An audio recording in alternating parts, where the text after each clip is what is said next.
reconfigured Housing Policy Committee of Sheffield City Council. Welcome to the meeting today. So, I think we're all perhaps getting slightly used to this new configuration of desks and working out what needs to change for next time. It's a bit of an experimental meeting, but in some ways the meeting carries on as it did before in previous years. So first of all, I'll get everyone to introduce themselves as we go around the room, and just make sure that everyone's got copies of the papers. So there's a large pack of papers. There are some spare paper copies in the room. They're all available online on the agenda webpage for reference both now and afterwards. We're now being webcast, so the usual reminder about the fact that it's webcast, people can watch us live. It's available for reviewing afterwards, so we can check back on what was said. And I'm not sure now whether it's still potentially broadcast by Sheffield Live, or if that's still a thing. That's not a thing. It's possibly still in the notes there. Right. So I'll start by asking all the members to introduce themselves. So first of all, I'm Douglas Johnson. I'm a councillor for City Ward, and I chair this committee. So I'll go around in this direction. Penny, over to you. Thank you, Chair. Councillor Penny Baker of Stannington Ward. Councillor Rebecca Atkinson, Durham-Topley Ward. Thanks very much, Rebecca. Yes, and Yvonne, welcome to the committee. Councillor Yvonne Sykes, Salford Ward. Councillor Ruth Milsom. I'm a councillor in Crooks and Crosspool Ward, and not normally sitting on this committee, but today substituting for Councillor Matt Dwyer. Welcome. Councillor Alison Norris, councillor for Woodhouse Ward and Labour leader for housing. Councillor Lindsay Angel, Netherage and Sharrow, deputy chair for housing. Right, thank you, everyone. And if anyone's puzzled, we're not missing two members. The committee this year has only 7 members, whereas last year it had 9 members. So that is a change to the dynamics and the numbers there. Okay. Of further housekeeping, can I just have a reminder to put phones on to silent. Also laptops, if you can put the notifications that on to silent too, that's helpful. For people in the room, you probably know where the toilets are. There's out of this room, and if in doubt, ask someone. If there's a fire alarm, it means we have to get out of the building. The usual instruction is follow other people who know where they're going by now. Fire exits are marked. I think that's all the introductory points. We'll come on to the public questions and members' questions in due course because they're on the agenda. And yeah, that's it, I think. So, if we now turn to the formal agenda itself, so your agenda packs there. First of all, we've got item 1 is apologies for absence. So I think we've recorded already that Councillor Matt Dwyer is not here today, but fortunately, Ruth, we have Councillor Ruth Milsom covering, so welcome. Item 2 is the exclusion of press and public, and I don't think there's anything we need to exclude anyone for. It's all open. Number 3 is declarations of interest. So does any member have anything they would need to declare as an interest, in addition to the declarations you've already done? Don't think so? Okay, there's none to note there. Item 4 is the minutes of the previous meeting. So if you look at page 11 in your agenda packs, you will find there was minutes from the meeting in March. So I want to ask if any members who were present at that last meeting have got any issues to flag up there.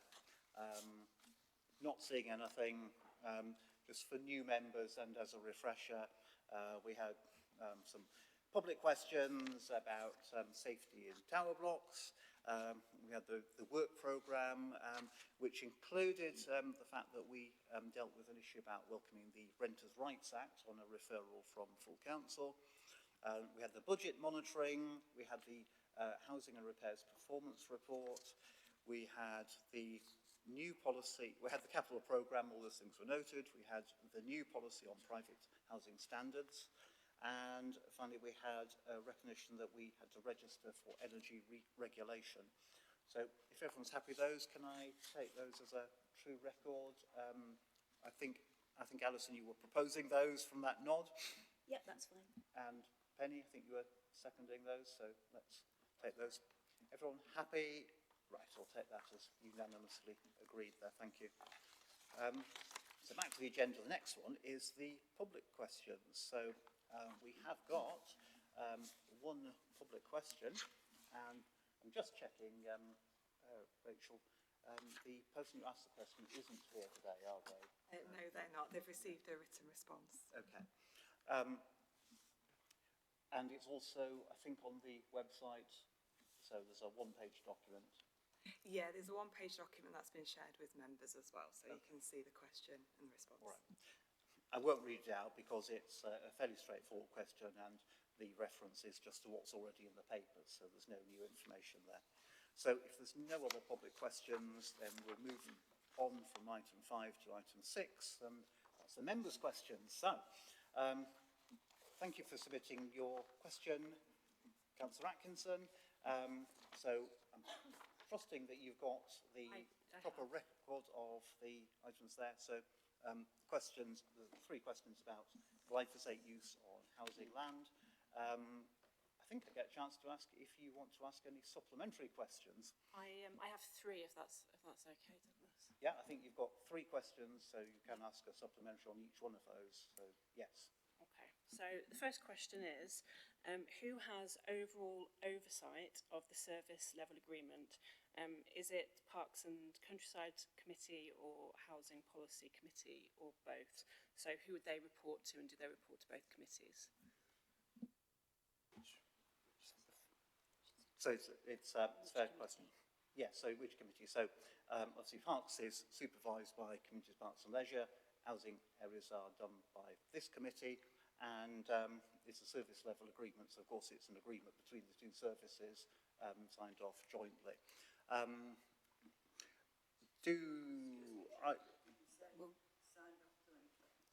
Yeah, so the service level agreement is signed off by officers in both the housing service and the Parks and Countryside service.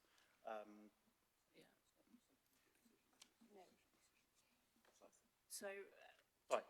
do you know when the And last... Rebecca, do you want me to just see Yeah, no, if I can... current... Because if it's a sensible question. James.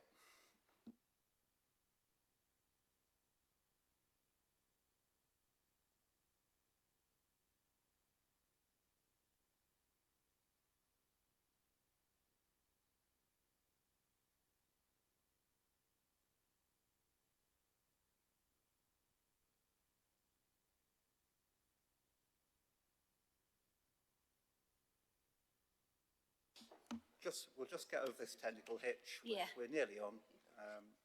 Okay. Councillor Atkins, apologies for that technical hitch. Just to clarify, so the service level agreement is an officer decision. It concerns how the housing service deploys a budget that's been agreed by the committee through the HRA business plan. In this case, it's the budget for management of our kind of estates function.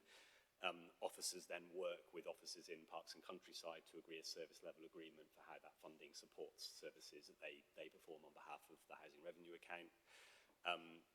So I think the answer effectively to your question is ultimately this comes back to this committee's role in setting the direction for the landlord function, and including the budget that's allocated through the housing revenue account. I think the complication, Chair, is obviously we're also part of a single council that has a single kind of strategy around management of our green and open spaces, and housing is obviously committed to being part of that strategy, and there's obviously a long-standing commitment to increasing biodiversity and managing our kind of shared areas in a sustainable way. So you're saying the SLA is basically the financial structure, okay, rather than... so they wouldn't have... So I suppose what I'm getting at is the accountability for the glyphosate use on housing land, council-owned land, and I've asked a few questions over the last year. You know, I've had dialogues with emails with Douglas, and I haven't quite got to the bottom of that accountability yet. And so I suppose what I want to know is, in terms of the glyphosate use and what the... so how it's actually, so the decision making for how it's used. So for example, on Totley Brook Estate in Dore last year, there was quite, I would say, immoderate use of glyphosate on non-hard surfaces. There were some quite devastating pictures of glyphosate use where it didn't need to be sprayed. So who would have that accountability? Who makes those specific decisions about where it's used? And the same, it still wasn't resolved because this year on the Green Oak Estate in Totley, there were still pictures that I saw of glyphosate use that I would say is unacceptable levels of it, needless use of it. And so for me, it's more about the accountability and which committee is that going to come to? Is it going to come to our committee, or is it going to go to Parks and Countryside to look at that and scrutinise that? Good, okay. So I'm taking that as your second supplementary question, following on from question 2, which is essentially, does housing instruct Parks and Countryside to do that? And I think with the explanation we just had from the Director of Housing, it's clear that this is about the management of housing land. So it's Housing Committee's responsibility, ultimately, delegated through officer decisions about management of housing land and effectively bringing in Parks and Countryside staff to do that, who are also part of the same council. So I think that's fine. I think the important thing to answer your question is that when we look at the work plan, you'll see there is an item on there in due course about the whole area of grounds maintenance and estate maintenance that necessarily has to address this in some way. Because I think it's fair to agree that it is an issue. You're not the only person to ask these questions. There are regular issues, and admit it's far from straightforward to resolve, but it is an issue, and it needs to come back to this committee for some strategic direction at some point. Do you want to add anything, Ajman? Yeah, I think the Environment and Regulations Committee had a look at this, and one of the things was that they were looking at the usage of glyphosate across the city, particularly around the highways network. So Amy clearly used some of that on hard structures, but the intention is to make sure that the amount of glyphosate that is used across all of the city's infrastructures is kept to a lowest minimum standard as possible, and using alternative sources. So I think the aim ultimately would be to reduce the use of glyphosate, but clearly there isn't an alternative that is as effective as glyphosate in terms of weed control at the moment, and the industry hasn't necessarily found that. But this was a question that was asked of the Environment and Regulatory Services Committee who were looking at this. So I think from a policy perspective, it should be a council-wide perspective that covers all policy areas, and the operational management of that and the judgment that's been made is professionally by officers at the practical level in terms of how much and where they administer it. But what we can do is bring a council-wide update in terms of the usage of glyphosate, I think, and it's not specific to necessarily one committee. Just one more question. So there's been a trial which I think is in the second year, and for example, the Westminster Estate, which has been looking at reducing glyphosate use. Again, is that going to be reporting to this committee, and is there an interim report, or when will that be reporting next? Is there a timeline for that? Thank you. Yeah, sorry, my mic's on. So yeah, there were 3 areas, weren't there? Westminster Estate, Brindley, and the other one, which I familiar. Oh yeah, Longley Hall. So that is within the remit of the Housing Service. So the report's got to be back to this service and this committee rather than another committee. So we need to take responsibility for that. I don't know when the trials are due to be reported on, or we'll be able to, and maybe James can answer that.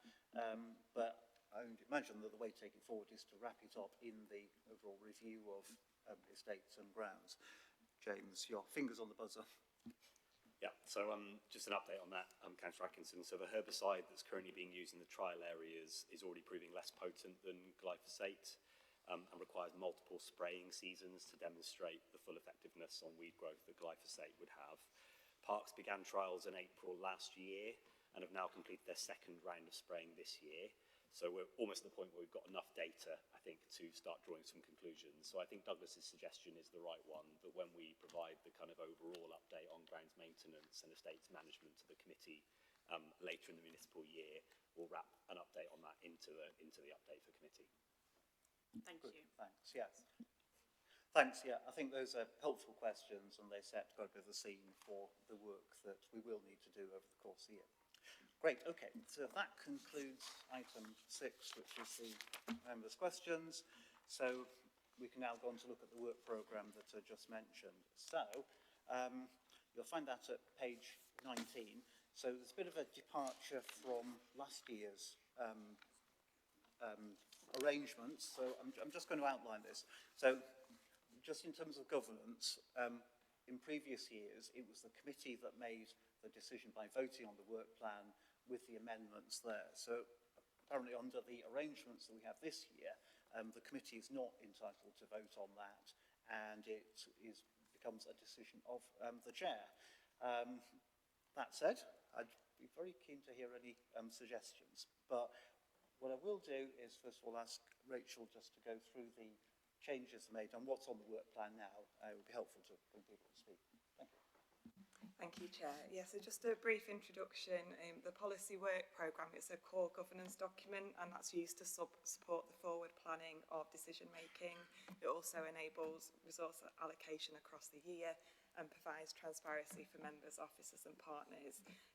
As the Chair's just explained, there's no formal vote on the work programme, but the Chair can consider comments on the work programme at their next policy development and forward planning meetings as well.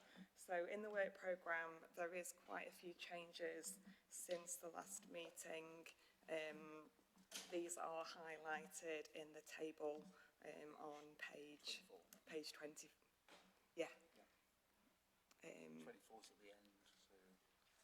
Oh, okay, page 24. I don't know why it's a different page, and the one I'm looking at is page 22. But yeah, that highlights the changes to it.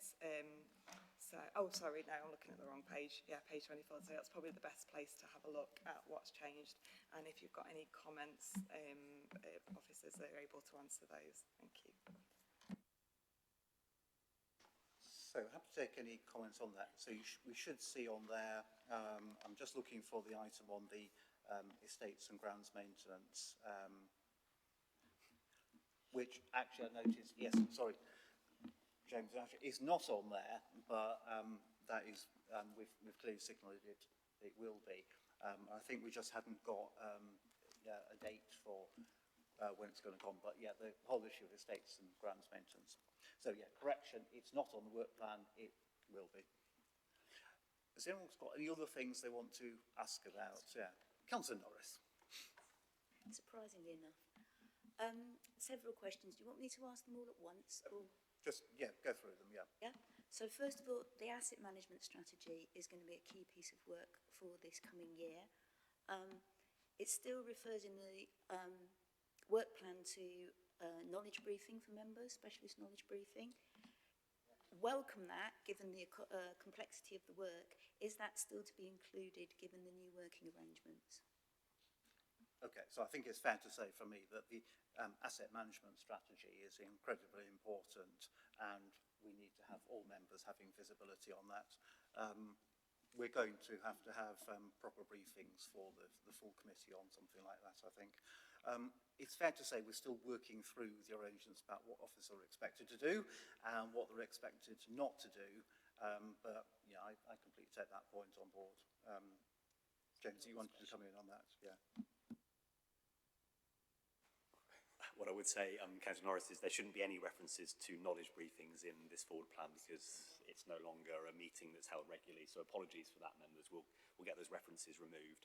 What we'll do is work with the chair and deputy chair for each item and take our lead from the chair and deputy chair in terms of how and to what extent the wider committee are engaged in items like the asset management strategy. But you've clearly heard signal from the chair today that the intention is to involve the whole committee in that piece of work. Second point, we said last year when we adopted the new allocations policy that we'd review it annually, and I couldn't see that on the work plan. That strikes me as a very good point. Can we check in fact, is it appropriate, Rachel, for you to check what was the action agreed on the last time we decided on the allocations policy and make sure that's reflected on the work plan? with possibly checking with James as well. So the plan was to provide an annual update a year on from implementation. So if you recall, the committee agreed that we would aim to implement from September 2026, hence why it's not in the forward plan for this municipal year. Yeah. We will, however, update the chair and deputy chair regularly via our regular meetings in terms of how we're getting on with implementation. But the formal kind of annual implementation report will come to committee, I suppose, roughly September next year, 27. It's a good point. I think also very helpful to put it down as a placeholder on the forward plan, even if it will be dated September 2027. So, Rachel, if you could do that, it just means that we've then shown that we've addressed that question, which is a good one. Anything else?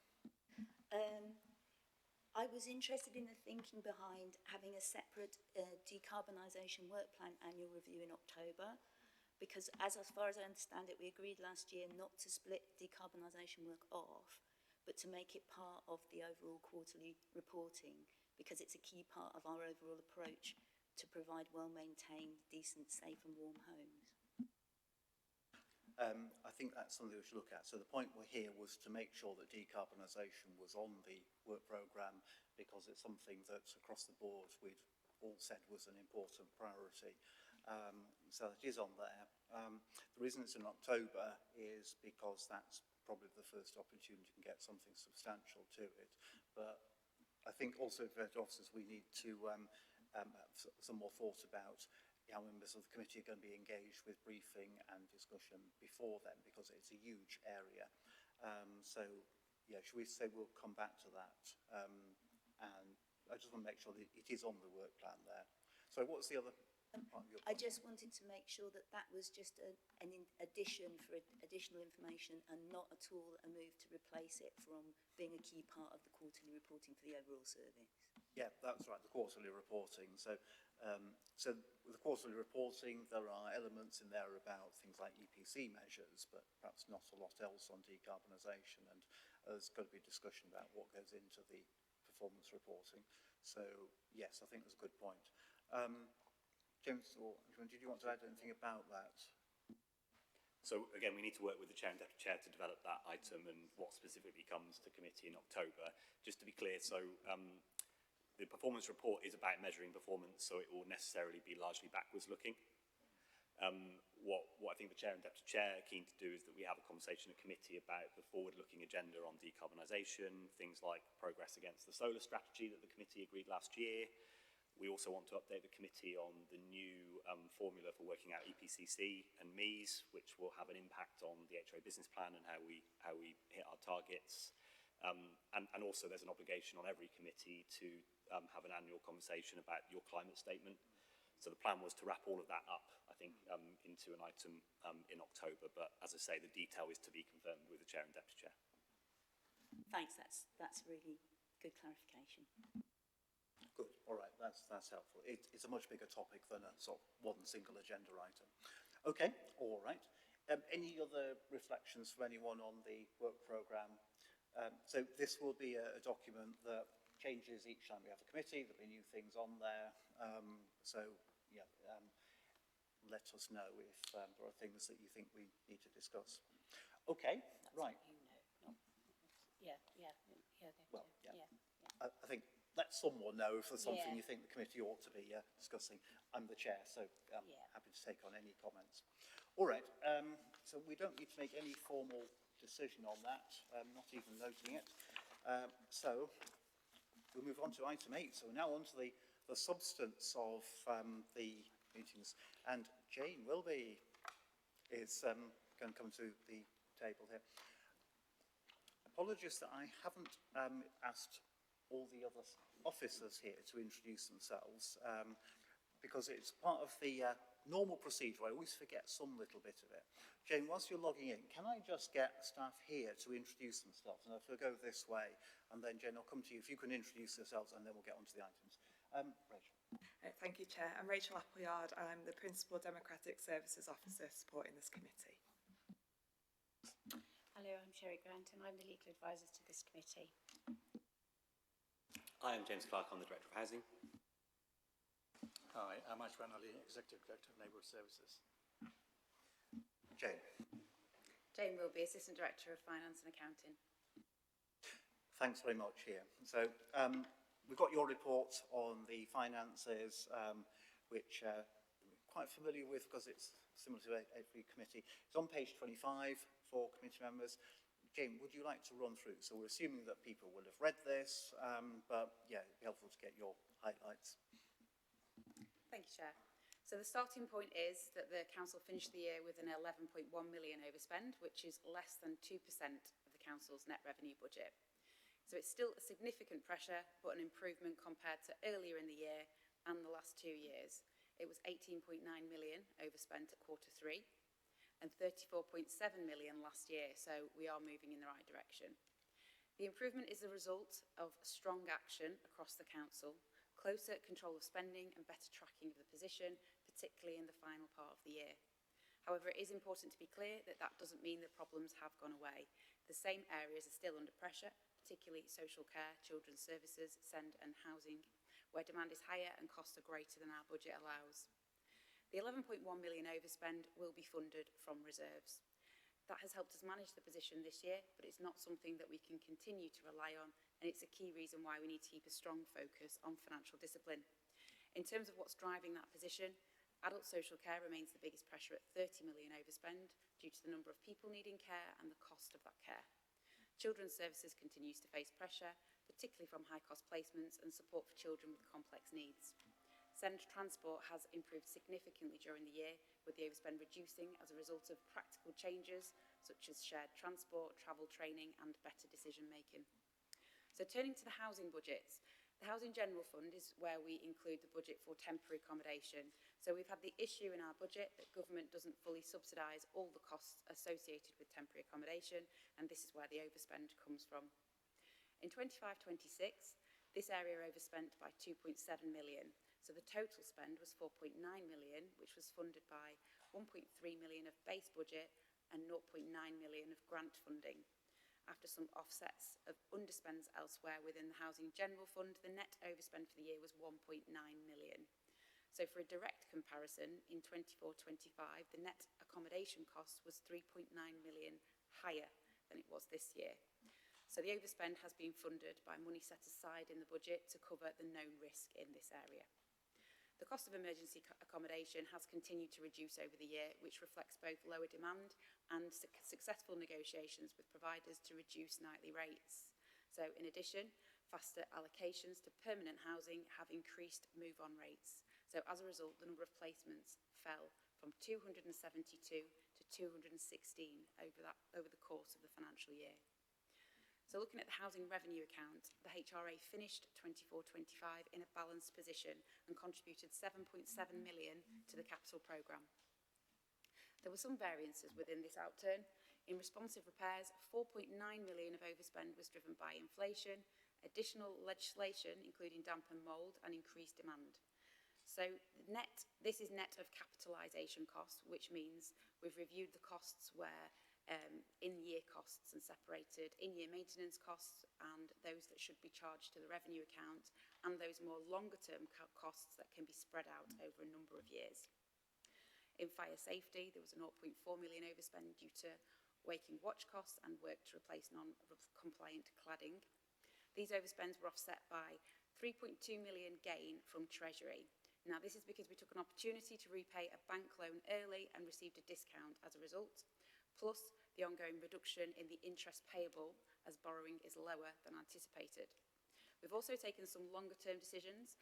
There was a 1.4 million underspend on painting and electrical testing programmes that were due to be delivered in the year. We've ring-fenced this budget to be spent in 25-26, and we've transferred a further 4 million into the housing reserves as a result of that financing activity, which will provide some greater resilience to the HRA in future years.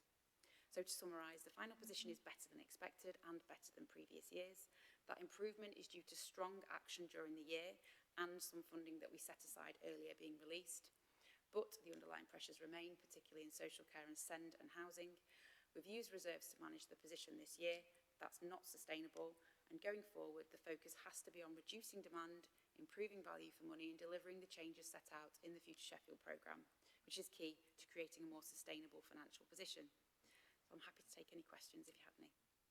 Thank you very much for that. That's a good summary. So I'll take any questions in a moment. I mean, I think it's probably fair to say, for this committee's point of view, the big ticket items there that affect the finances are the cost of homelessness, temporary accommodation, and then on the HRA side, the cost of repairs. And they're both things where this committee and the officers throughout have done a lot of sustained work on. So I think what you're telling us is that that is paying off. There are, the finances are being addressed. And I noted that your report says that there's 98% of all the planned savings were actually made. So it's very close to perfect, but not quite there, which is also an important lesson. I'm just looking to see if any other members got questions for Jane. It's a report for noting, so perhaps you don't need to. We've got it there. Right, okay. In that case, I'll just ask, are people happy to formally note that report? It's a recommendation on page 26. Okay, nods all round, so we'll take that as unanimously approved. Thank you very much for your really concise and succinct reporting, as always, Jane. And we'll move on to the next item. Great. So, if we move on to, I'm just looking at, James, are you going to present from here for item 9 or over there? Yeah. Do you mind if I stay here? Yeah. I don't mind. No, I'll still be listening to you. Right, so we're looking at item 9. So this is the big chunky reports, the housing performance report for Q4 and the tenant satisfaction measures that have to be submitted to the regulator of social housing by the end of this month. So again, you've got a very long report there, starting at page 49, with a lot of very substantial appendices that show the range of work that's been done there. James, I'll hand over to you at that point to take us through it. Again, assume we've read it. That may or may not be a valid assumption, but assume we have. And so, yeah, would you want to take us through the highlights there? Thank you, Chair. And actually, before I begin, I wanted to address the length of the report, because I do acknowledge this report has got longer through last year. That partly is down to obligations on us as a landlord to share a lot more information than we used to with the committee. From next quarter, so from September, which will be Q1 for this financial year, we're going to be splitting this into 2 reports. So there'll be a quarterly performance report, which will look much like the quarterly performance reports that go to other committees. And then there'll be a separate report focused on regulatory assurance and improvement work, which is really focused on our landlord services. So that's really just designed to make it a bit more digestible and focused. So you can expect that from September. So on this report, members, it actually covers 4 things. So firstly, it covers the performance of the housing service and related services for Q4 25-26. So that's January to March of this year. It also covers, as the Chair mentioned, the entire year's performance for our tenant satisfaction measures, and they're in Appendix 1 of the report. It also includes proposed KPIs and targets for this financial year, 26-27. They're coming in June rather than earlier, simply because of the pre-election period, so we weren't able to take them to committee earlier in the year. And finally, there's updates on regulatory assurance, including the key latest versions of our improvement plans, which is why there's so many appendices. A few key issues just to highlight. So firstly, on the TSM results for 25-26, this includes 12 tenant perception measures, which we measured through telephone surveys. For 11 of these, we've seen an increase in satisfaction compared to the previous year, so really good news. And members will recall that last year we actually saw an increase on all measures compared to the previous year. So we've had 2 years now of sustained improvement across most tenant satisfaction measures. The one exception is complaints handling, which reduced slightly by less than 1% this year.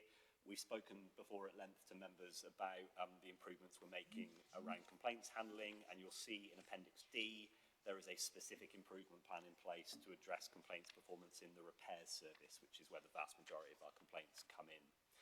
The other TSM of note, Chair, is the Legionella TSM, which came out at 92.3% against a target of 100%. We previously briefed members on some water safety compliance issues that we identified during 25-26. So what you're seeing in that statistic is effectively the result of those issues, which are well known. And again, there's an improvement plan attached to the report, which is focused specifically on water safety improvement.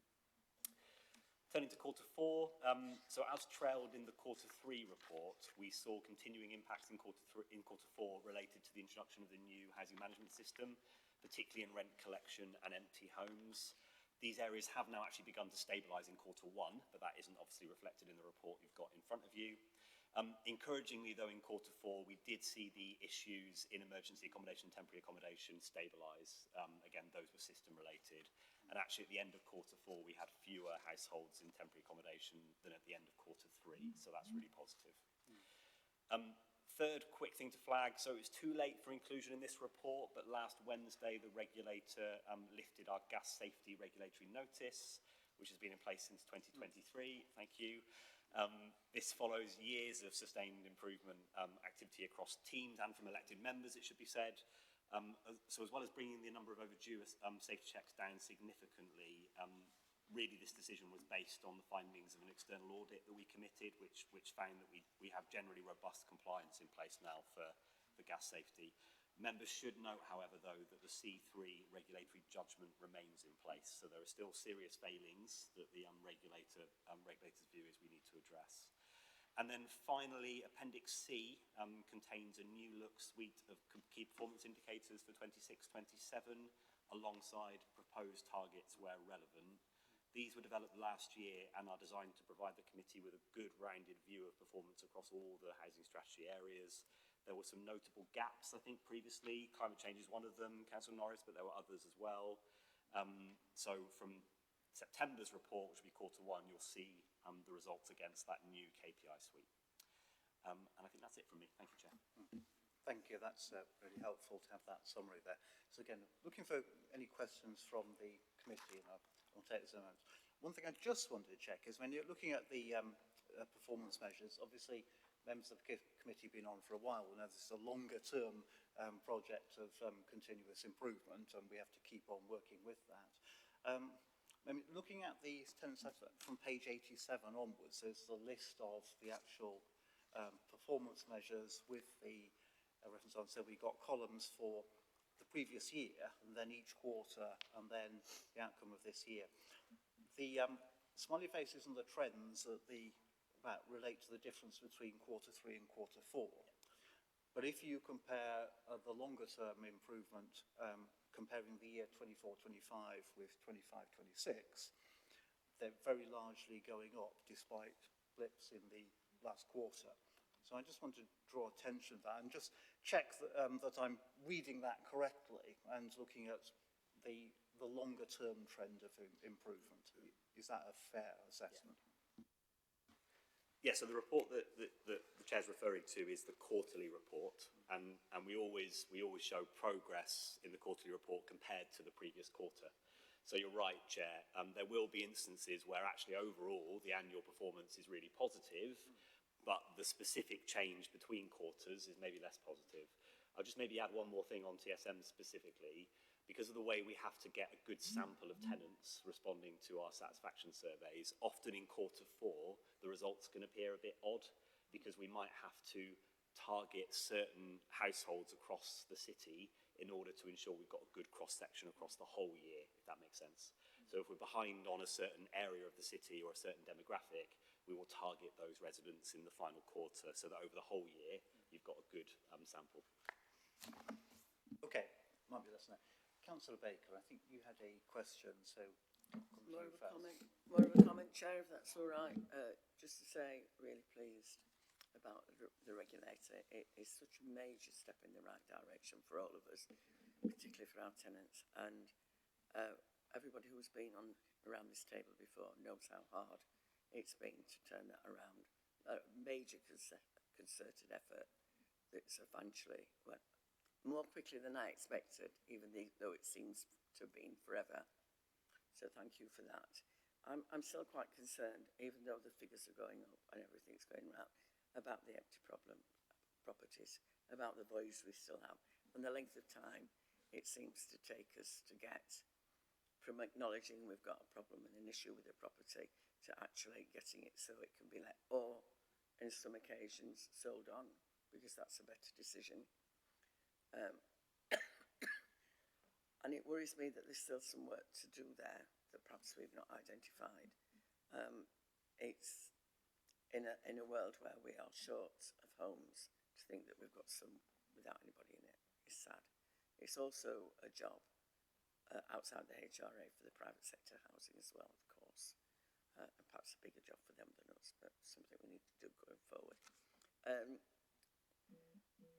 Really nice to see the tenants' satisfaction figures going up. We're very aware that one thing going wrong can suddenly skew those figures, because people, if this one communal repair needed doing and 20 people replace it, and 20 bad comments can give us a lot of problems. But I think we're on the way now of tightening up those measures, and the new structure is helping quite a bit. So look forward to the next lot of figures. Thank you, Chair. Right. Thanks for your comments on that. And I think your comments on the sustained progress are fair. Just on the point about voids, I'm assuming this is because we introduced the new computer system and that did have an impact on the lettings. James, is that correct? And yeah, so committee members who have seen these reports for a number of quarters will know that we've had sustained improvement on void turnaround times over the course of like 1 to 2 years. It plateaued at a level that was much better than it was a couple of years ago.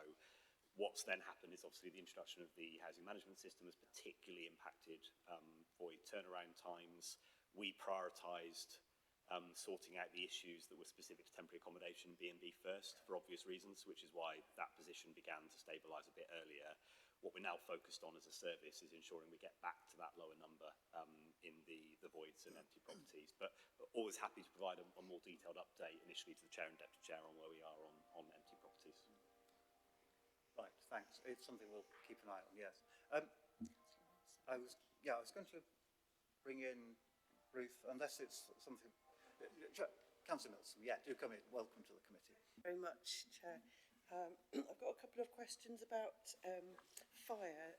So looking around page 65 about fire safety, I'm just quite curious about a couple of things here. So I'm thinking how health and care services and housing coordinate around fire safety when someone, for example, might be discharged from a hospital stay with reduced mobility, and the safety in their own home is not the same as it was before they were hospitalised. So that I'm referring to a particular case from a couple of years ago in my ward, where I encountered a lady who was essentially living in bed at home, and a tenant who lived opposite her in the block of flats was very concerned that she wouldn't be able to manage an emergency situation. So I'm just a little bit concerned about that, and I never quite sort of got to the bottom of what the policies are around that.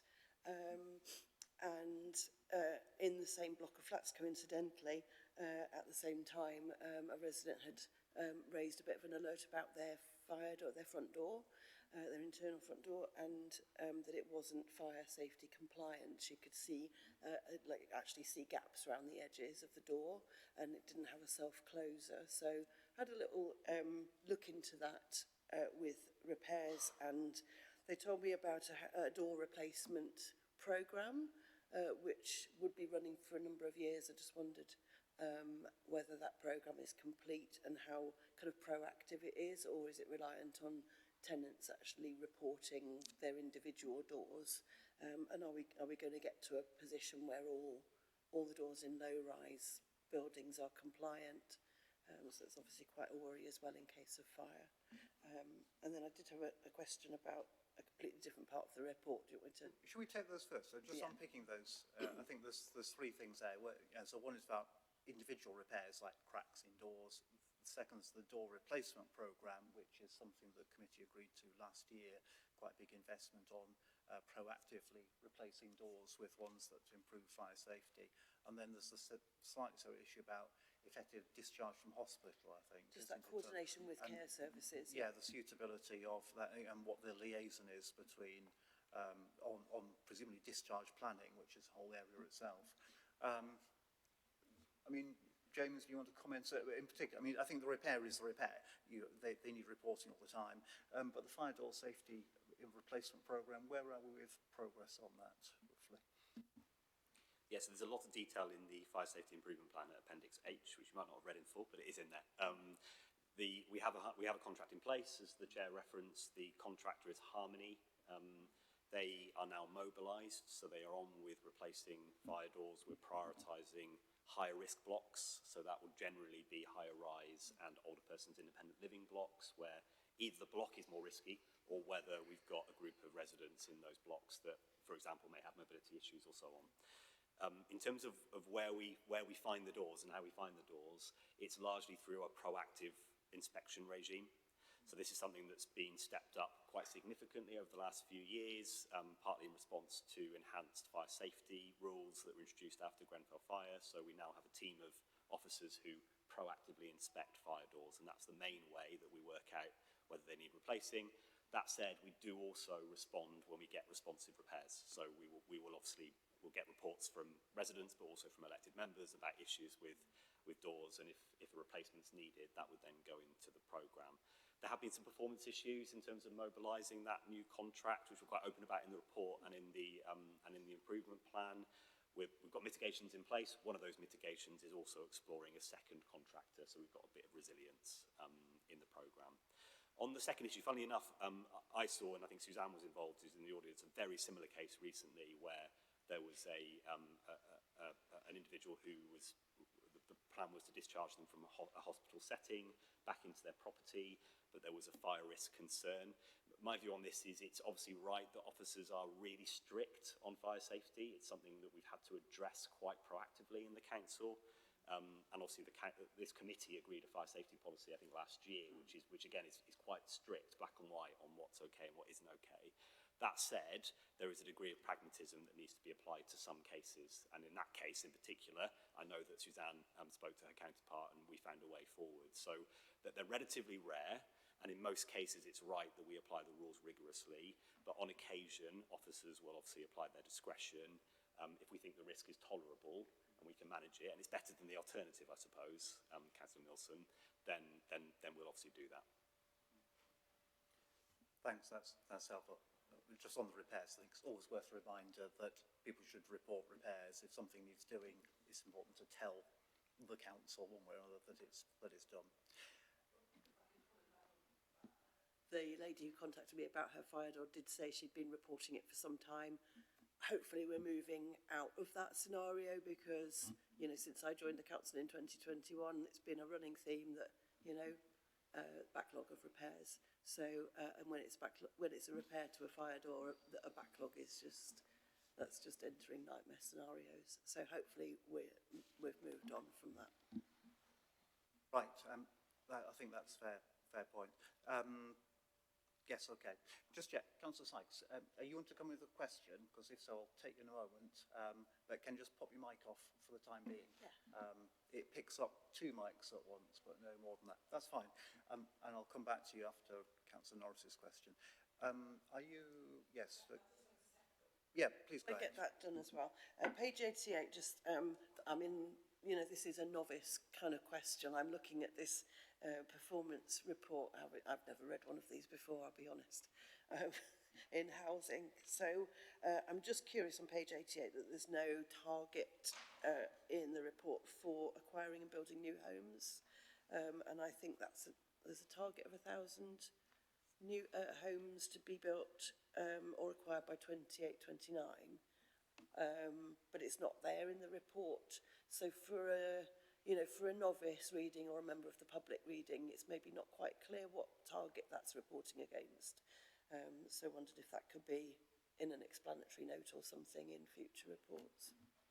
So just check, so there is a target for the number of homes acquired or built by the council, but not for the number, and my text is slightly off the page, homes under construction within the previous 12 months. Is that the one you're referring to?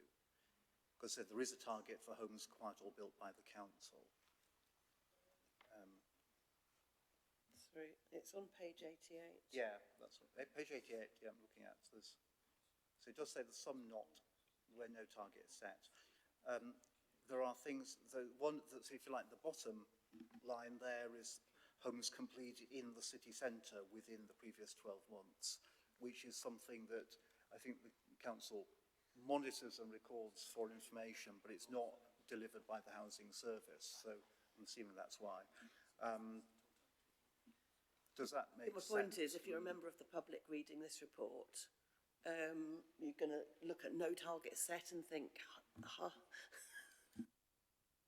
I think it's fair comment. Anything to add there, James? So the new KPIs for this financial year, which is obviously not these ones, which are in the appendix, I think provide a clearer picture. The 1,000 obviously is multi-year, so we need to set intermediate targets for each year. There's also a complexity here because we're measuring a few different things. So we're interested in how many homes are built overall by anyone. We're interested in how many affordable homes are built by anyone. And we're obviously interested in how many we are building and acquiring. And I think that all three of those things are of interest to the committee, and we need to ensure they're reflected in the KPI suite. But I agree with your point, Councillor Milsom. The 1,000 homes target is very public and it's well socialised with elected members and the public. So we should be talking about it whenever we report on performance for housing growth. Yeah. Okay. Thank you for that explanation and thanks for the question. Right. So, are we okay? Should we move on? Councillor Norris. Yeah. I've got several, but should we do them one at a time? Yes, if they're separate, discrete things. Yeah. Yeah. So, complaints we've picked out as being stubbornly poor to improve. Oh, you know, the stage 2 has improved, but which is great. And that was echoed in the Tenants' Voices meeting earlier in the week. And it's great that there's a proper improvement plan. I was looking at that and I was concerned where it identified that there was a risk that decisions on recruitment are impacted by the Future Sheffield Customer Experience work stream.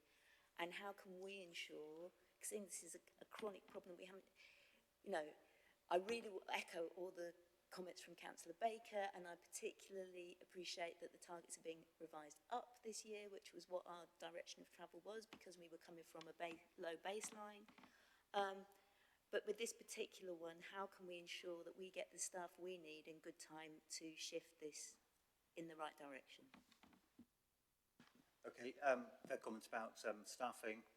You know, we have a lot of staff. They have a lot of work to do. James, is there anything you can comment on adequacy of staffing, really?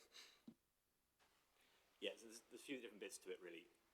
So we manage complaints differently in repairs compared to the rest of the housing service, and that's just because of the volumes. So I think that comment is referring to the impact of Future Sheffield on the specific team in repairs that manages complaints handling. Just to reassure members, as part of the work that's ongoing for Future Sheffield, and this is really the customer experience and business support elements of Future Sheffield, directors are obviously ensuring that we prioritise the work that needs to be functioning well from day one of any new kind of model that might be implemented. That's very high up my list. Just on performance more generally, you will see I'm glad that you've acknowledged the improvements in stage 2. You will see in the Q1 performance report further improvements at both stage 1 and stage 2. So Darryl, who's at the back with his colleague Lily, who's the head of customer experience, are leading a lot of work across the service at the moment to address all the different causes of poor complaints handling. Everything from how we actually just run the operation to how letters are written with empathy and with understanding, to how we manage kind of compensation and redress, and also particularly in the repairs service, how we separate getting the repair done from actually investigating the complaint. So why wasn't it done in the first place? And that's something we really need to work on, particularly in that service, and that's something that is majored on in the improvement plan. So just to be clear, it's not that we're not focused on the rest of the service. The improvement plan is deliberately focused on repairs because that's where our biggest problems are. So we're focusing there first. I think it's fair to say, of course, most issues around repairs or any other aspect of the service don't go into the formal complaints process. They're still relatively low numbers, and that's why the percentages are where they are. But they are often quite complex things. But it's a fair point to flag up, yeah.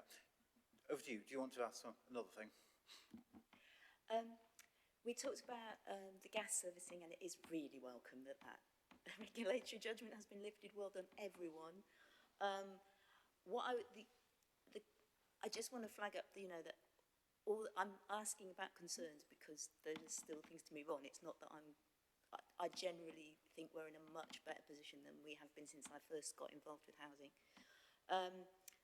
Page 56, access for gas servicing, which has always been our stumbling block. We've had this new procedure developed. It seems for quite a long time now. What I want to know is, when is it going to be approved? Because it still says it hasn't been approved. Does it? Let's see. So we approved the gas access policy and changes there. The procedure is presumably something that would... Sorry, where's it? Page 56, you said. 1.14. 1.14. Yeah, I think that's 1.44. right. Maybe it's 1.44. Let me look.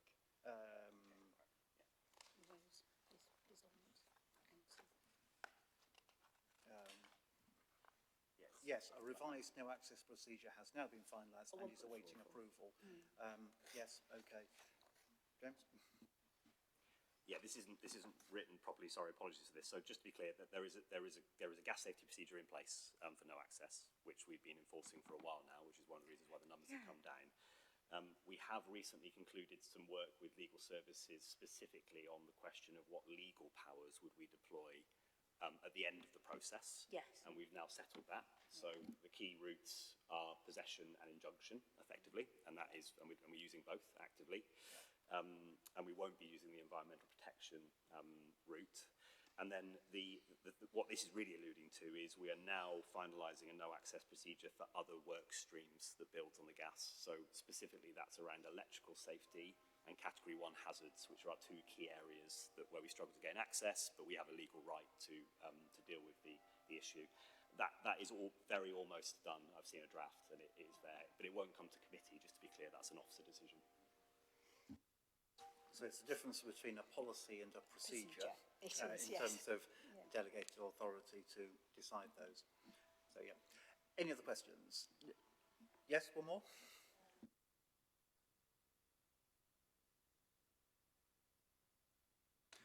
What I can do is come back to you and I can ask Councillor Sykes to come in and just give you a moment there. Councillor Sykes, welcome to the committee.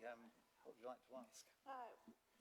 Regarding electrical safety and fire risk, I've had it been brought to my attention recently that residents are becoming concerned that people with EV cars are charging them not with a charging point but on an extension cable. I just wondered what the council's policy was on that, and if you think it's because obviously it's worrying residents.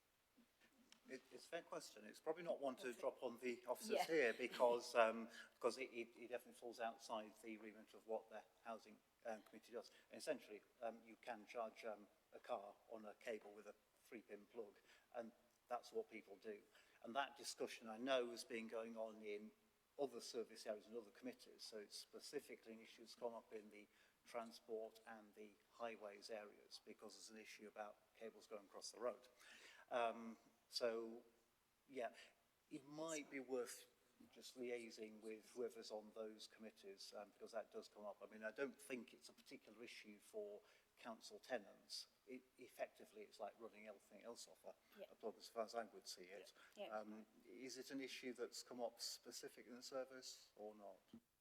Not to my knowledge, not specific to council housing. They're obviously always interested if there are any examples. The things we do see is charging of things like e-bikes, e-scooters, mobility scooters as well, where we are actually doing some work at the moment just to clarify what our approach is, because it's a fine balance, particularly for things like mobility scooters, where we need to manage the fire safety risk, but also clearly our tenants some tenants have accessibility needs and therefore rely on a mobility scooter. But no, the specific issue of charging cars is not something that I'm aware of that is unique to council housing. I think that's right, yeah, but it's a fair point. Is that okay? Yeah, great, okay. I'll go back to Councillor Norris. Just specifically to feed something in around that, because I've had concerns as well from residents, it might be worth talking to TRC, because as far as I understand it, they're starting a pilot of different, because there are a number of safety systems to safely take cabling across footways, and as far as I understand it, they're just about to start a trial of different forms, so we could talk to them about that as well. To be fair, it's something that's been discussed for a number of years, certainly since I was cabinet member for transport system back in the day. Back to housing, Alison. Any other questions? Yes. some questions around the net zero section from page 62. It's really good that 34 social homes have been delivered, and I just wondered what measures, what's the extent of the retrofit, is it shallow or deep, and how are we monitoring? Because we've talked in the past about monitoring both carbon saved, the benefits or issues for tenants, and the financial benefits. So how are we monitoring that, and how is that monitoring being fed into our quarterly reporting? Right, quite a technical question on the number of warm homes done through that scheme. James? Yes, Councillor Norris, I don't have that information with me today, so what I can commit to do is share it after the meeting, and or we can also cover it in the October report. I do appreciate there are lots of kind of programme names in here, which maybe doesn't tell members much about what the actual interventions are that we're doing in people's homes, so we can clarify that in the update. So just to pick up on that, I mean, if we're talking about the specific 34 under the Warm Homes Social Housing Fund, I mean, would it be possible to circulate something with a little note to say what they are and maybe the extent of what works are carried out and so on, and we'll send that round to the committee. That would be helpful. And yeah, and just a sort of supplementary to that is that I'm really pushing on the monitoring, because one of our, we know that we do not have anywhere near the magnitude of resource we need to do the work needed, and that one of the key ways we undertook to lever resource closer to the scale we need is that we collect good data on what we do. So, yeah. And similarly, an update on the solar PV strategy. I appreciate what you said about and that's really reassured me that the October item is about forward-looking, but we should have been working on the solar PV strategy already, so I was wondering why progress to date is not integrated in this report. Yeah, that's probably a reasonable question, but separate those out. Yeah, if we circulate the sort of more factual information on what's actually being done there, so that we can have a look at the monitoring and understanding of that. And with the solar PV, we probably need to take that back to do some planning out about. There's quite a lot of work that needs to be done behind the scenes before the October committee to prepare for that. So can we just take a note that we need to do that? I think that's more of a policy discussion that we'll have to arrange. So yeah, but it's important to flag it up. I agree. Good, thank you. Okay. Councillor Baker, do you have something else? My apologies, Chair, I forgot about this earlier and I can't find the piece, but it's adaptations. We spend a huge amount on adaptations and we spent more than budgeted again this year. Absolutely agree that people should have the support they need to live their lives in their own home. Obviously I have personal knowledge of this because I've had to adapt my own home. Looking forward and linking it into adaptations, at least linking it into new properties, what could we build in to know that in future that home would be a lifetime home? Could it be something as simple as a shower and not a bath in one-bedroom flats? Could it be as simple as larger door holes, things that we could bring in as standard, but long-term could save us a heck of a lot of money? Has any work ever been done to that, in that? And is there any chances of looking forward in saving money practically that way? Thanks. Just been pointed out, the reference might actually be contained in the next report, which is on the capital approvals, but I think that's fine because it's still an element of tenant satisfaction. I'm not sure how much we can say it's useful in this because the housing stock we have is the housing stock we have. It's a different approach when it comes to design of new build stuff, which is the territory of the new local plan that we need, so we can build new things for the future. I think that's probably what I was meaning, Chair. The fact that by looking forward to the future and looking to houses that we adopt or have built, there's various things in them that we could do. I mean, people who are getting into mature years, who are buying their own property, say downsizing, if they haven't got a walk-in shower, usually put one in. And if we could think ahead a little bit, it might be useful. I mean, I think where we have got leverage is possibly through where we do acquisitions, like the homes at Corker Bottoms and on Shirecliff, where they're being developed by developers that the council's partnering with, so we can make sure that they're built to the adequate standards. Because I am aware that in other parts of the country there are builders that the build are required to provide some affordable housing, but actually what they build is not really very good, and councils and housing associations don't want to take those properties on because they're substandard. Chair, we could have a long conversation about Yes, this, we could, but it's talking about looking forward into the future and seeing if we can do something as we acquire properties, whichever way it is, to future-proof them. Totally agree. Yeah. Did you want to comment on that in addition to what I said?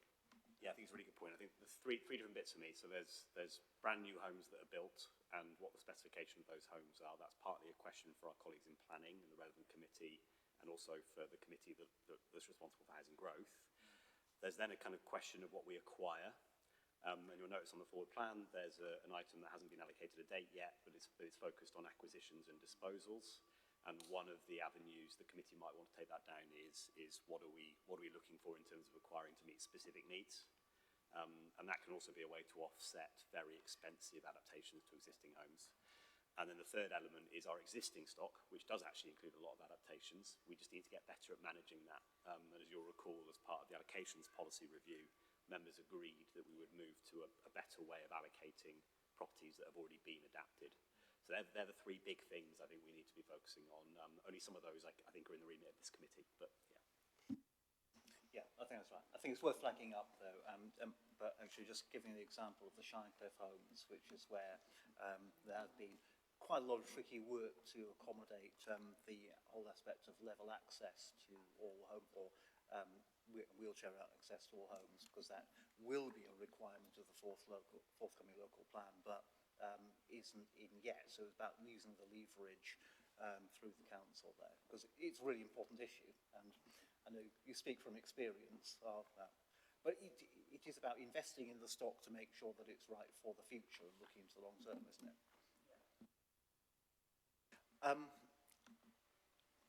One more, yeah, Councillor Rice. I thought we were moving into the next item, you see, with Councillor Baker's intervention there. But yeah, another question, over to you. So repairs. We've done a lot of work to clear the backlog. We've spent quite a bit on additional external contractors. We've got an additional in-house team now. And I'm concerned that its backlog isn't creeping up again from Q3. And wanting, you know, if we've got a sense of why. Jane mentioned inflation. Construction inflation is higher than the general rate of inflation. There's been the new housing management system. I don't know if that's impacted it. I don't know if there's new burdens on the damp prevention work. The improvement plan, I completely understand you need to carry on and give changes time to bed in.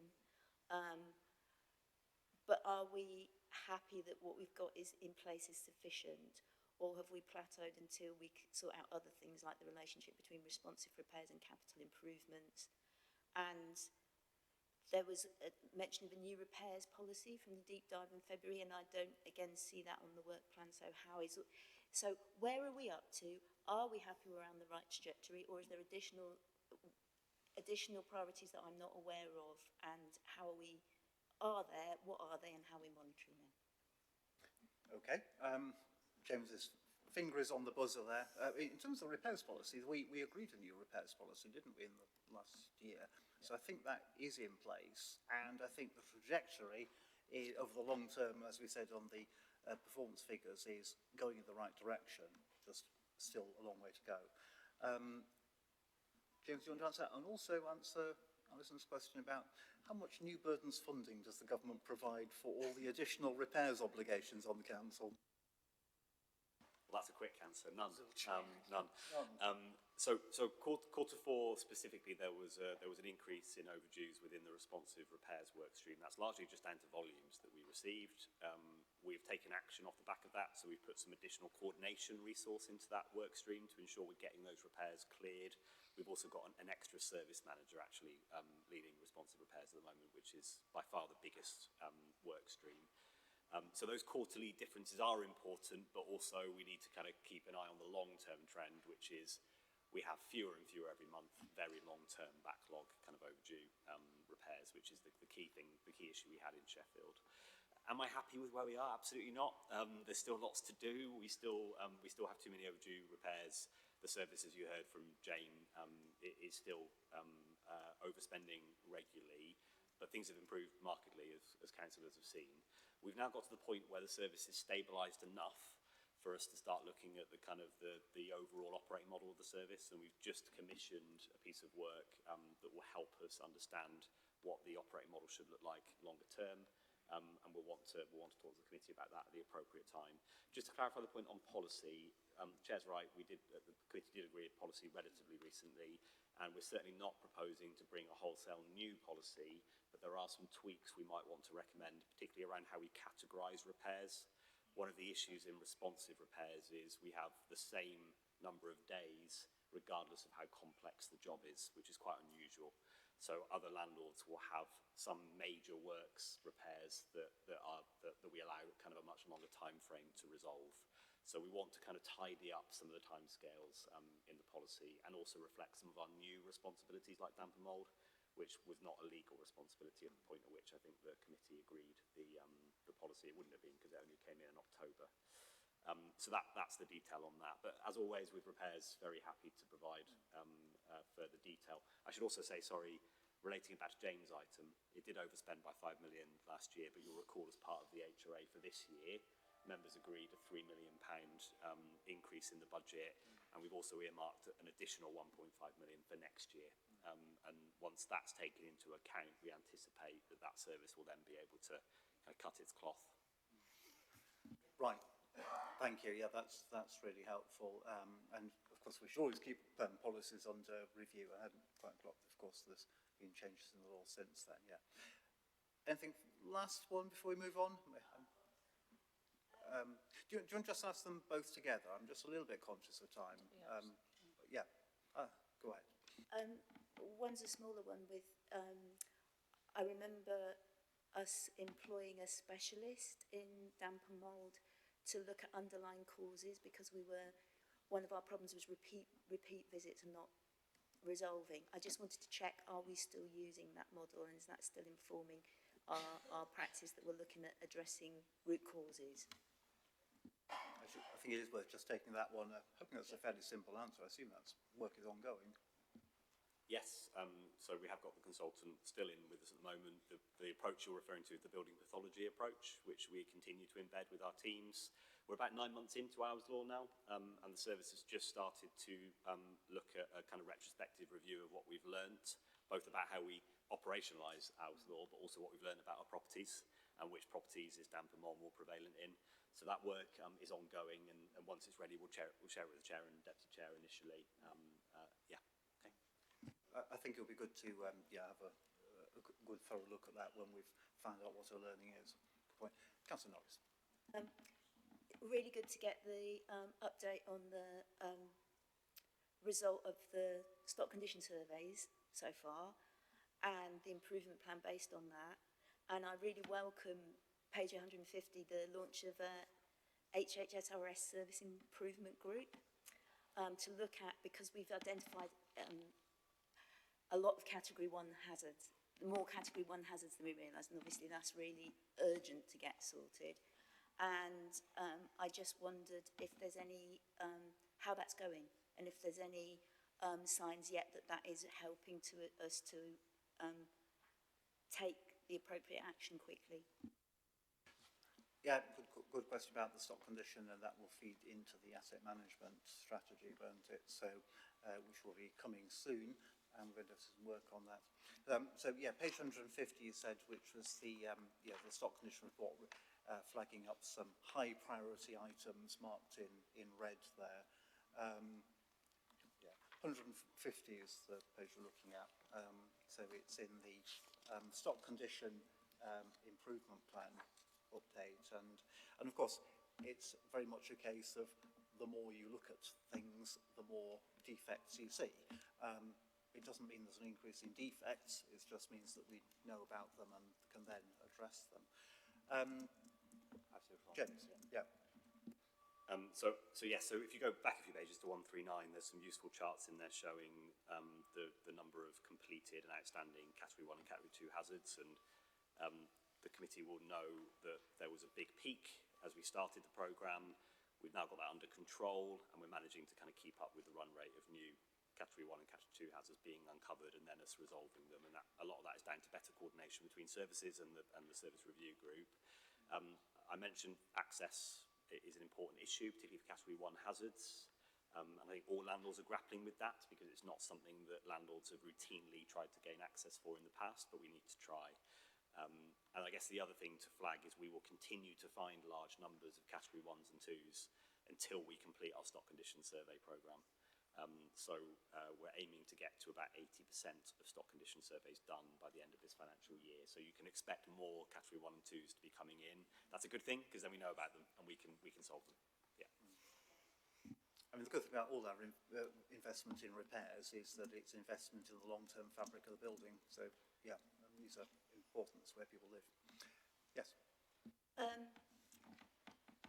It relates a bit to the homelessness, well, it does relate to the homelessness work that we're going to be looking at later on, but the number of families in B&B, that was going to be, we were going to bring that down to 0 in April. Now we're seeing that it's going to come down in September. But if you look at the sort of 24, 25, 20, yeah, the 2-year figures, you know, we've had 64 families go down to 60 families. How are we confident that we can hit that September target? What's different that means that we can, seeing as we haven't over this year? Yeah, that's a fair question. Take some bit unpicking as to what those mean there. James, are you able to give more of a technical explanation? Yeah, I'm conscious of the experts at that back of the room. So I think the high-level summary would be: remember that Q4 was Q3 and Q4 include the increase in B&B placements that are a function of the housing management system issues that we had. So we had reduced families in B&B significantly during last year. What you saw at the end of the year is it increase again and then start decreasing again. I think you'll see a much more positive set of results in Q1. Confident of that because I've seen some of the initial kind of outputs for the months we've had so far. In terms of things we're doing, so we are now beginning implementation of the changes that Suzanne and the team have been working on for a while around how the homeless and supported housing service is structured, and we're introducing new teams which will put much more emphasis on prevention and early intervention, which will help to manage the front door a bit better, basically. And as members are aware, we are also working hard on implementing the temporary accommodation strategy, and that includes recently completing on a building that we will be adding to our temporary accommodation portfolio. So that's really positive, and that will allow us to place more families in good quality, self-contained temporary accommodation rather than bed and breakfast. At this point, I'm confident that we will reduce it significantly by the autumn, as per the September date that you mentioned.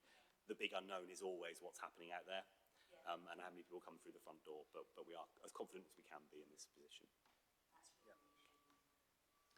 Yeah, it's always worth making the point there is a significant difference between temporary accommodation and temporary accommodation that's in B&Bs, where we certainly shouldn't have children in there. We do that. I mean, I suppose when we look at the next quarter's figures, this last quarter here will reflect the fact that there was quite a lot of backlog, I suppose, with the introduction of the new system that we acknowledge did have an impact on new lettings and therefore also had an impact on voids and so on. So that peak will need to stabilise over time, won't it? All right, that's a good question. Shall we go to the recommendations, just to wrap this one up? So it's on page 50. There's a package of recommendations. So is all noting stuff formally, but noting the tenant satisfaction measure scores for the last year, which will be submitted to the regulated social housing by the officers by the end of this month. Also noting the performance update for the quarter. Thirdly, noting the changes to the new KPIs and the change in targets. So we did have a question from one of the tenant reps about changing targets. That's where that's recorded. You'll find that list on Appendix C, page 95. And then noting the progress against the regulatory plan. So those are the big, long appendices there. And we can ignore item 5. That doesn't need to go in the minutes because we've been doing that this meeting. Yeah. So items 1 to 4 there. People happy to note those things formally? No one's responding. I'll assume that means everyone's happy with it. Right, unanimously noted. Great. Let's move on to the capital programme. So I'll ask John Dowell to come up. So what page are we on with this? Who's got the agenda? We are going to page 201 for the update on the Q4 capital programme and where we are in the next 5-year programme. So John, welcome to the desk there. Would you like to introduce yourself and then just take us through the report? No, I appreciate it's quite a long report. Assume that we've read it, but yeah, if you want to again take us through the highlights. Then. First of all, we need to get you logged in, so we'll just get some assistance there. Are we on? We're on. Yeah. It's always important to use the mics for the webcast. Over to you, John. Morning, Chair. Morning, everybody. I'm John Dowell. I'm Assistant Director at Asset Management. At the end of Q4, 25-26, the overall housing capital programme expenditure was 66.5 million. This represents 98% of the forecast outturn and 82% of the approved budget of 80.7 million. The difference is largely due to reprofiling, slippage, programme changes, procurement savings and updated delivery profiles rather than an overall reduction in programme ambition. Within the Council Housing Investment Programme, there was an underspend of 6.32 million. Key areas contributing to this were passive fire safety works, external wall insulation Programme 2, tower block fire safety schemes and electrical upgrades. Mainly due to delays in mobilisation, design development approvals and contractor progress. These were partly offset by accelerated expenditure in such areas heating breakdowns, elemental and void works, stair lifts and lift auto dialers, where demand or delivery progressed faster than originally profiled. The stock increase programme showed a variance of 7.64 million, with delays mainly linked to acquisitions and development completions, while some schemes progressed faster than expected, including Newstead, General Acquisitions, Ball Hill and Local Authority Housing Fund 2. The non-HRA programme reported a modest underspend of 0.286 million, primarily due to lower than expected take-up in the private sector housing upgrade grant phase 2. Importantly though, despite these variances, the programme continues to deliver significant outputs for residents during the 2025-26 programme. These included 2,640 asbestos surveys, 2,753 homes receiving electrical upgrades, 471 adaptations plus 138 stair lift installations and 918 boiler replacements. We also completed roofing works that benefited 540 flats. And lastly, major works were completed to 133 void properties and 230 tenanted properties as elemental replacement programmes. The report also notes that the wider social benefits generated through the programme, including local employment, skills, opportunities, alongside ongoing tenant engagement and scrutiny. In summary, This is a monitoring report for noting. It shows that while a number of schemes have experienced reprofiling and delivery changes, the programme continues to make substantial progress improving homes, maintaining compliance and supporting delivery of the wider housing business capital investment plan. Thank you. Any questions? Right, thank you very much, and I'll take some questions from the committee in a moment. For reference, if you look at page 206, you'll see the sort of key list that John's gone through there about the key factors there. I was just going to say it's a bit of a truism that some things always take longer than you expect, but equally it's actually really good to know that lots of things didn't, or lots of things were delivered on time and some were delivered ahead of schedule, so that's important. Right, okay. I'll go to Councillor Baker first, just because I can. Councillor Baker.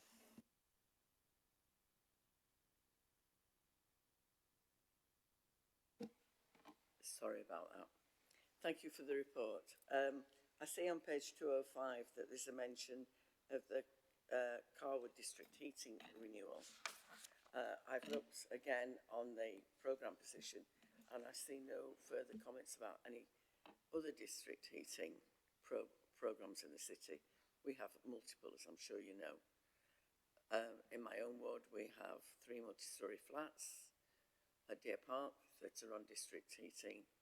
The district heating is running at such a old-fashioned state that twice it's recently broken down, once just before Christmas, and we were very lucky to find an obsolete part to get it going before Christmas, and recently the same has happened.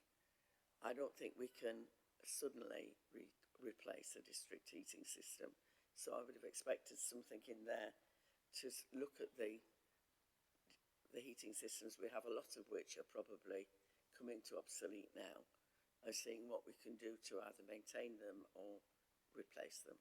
Thank you, Chair. There's a fair conversation. So Councillor Baker and I were both got into correspondence around the Deer Park tower blocks at Stannington just before Christmas. And I think actually we were both pleased that the response was quick and the heating hot water was brought back on. But I think it is the point that we have a lot of district and community heating systems and they are vulnerable to going down at short notice, causing major difficulties for people, and that it's something where we've, it's a high risk area. I think, is that what it's fair to say? And that, Chair, and the fact that the parts that were needed to put it right are no longer available on the market normally. They are obsolete parts, and I think that's telling us something.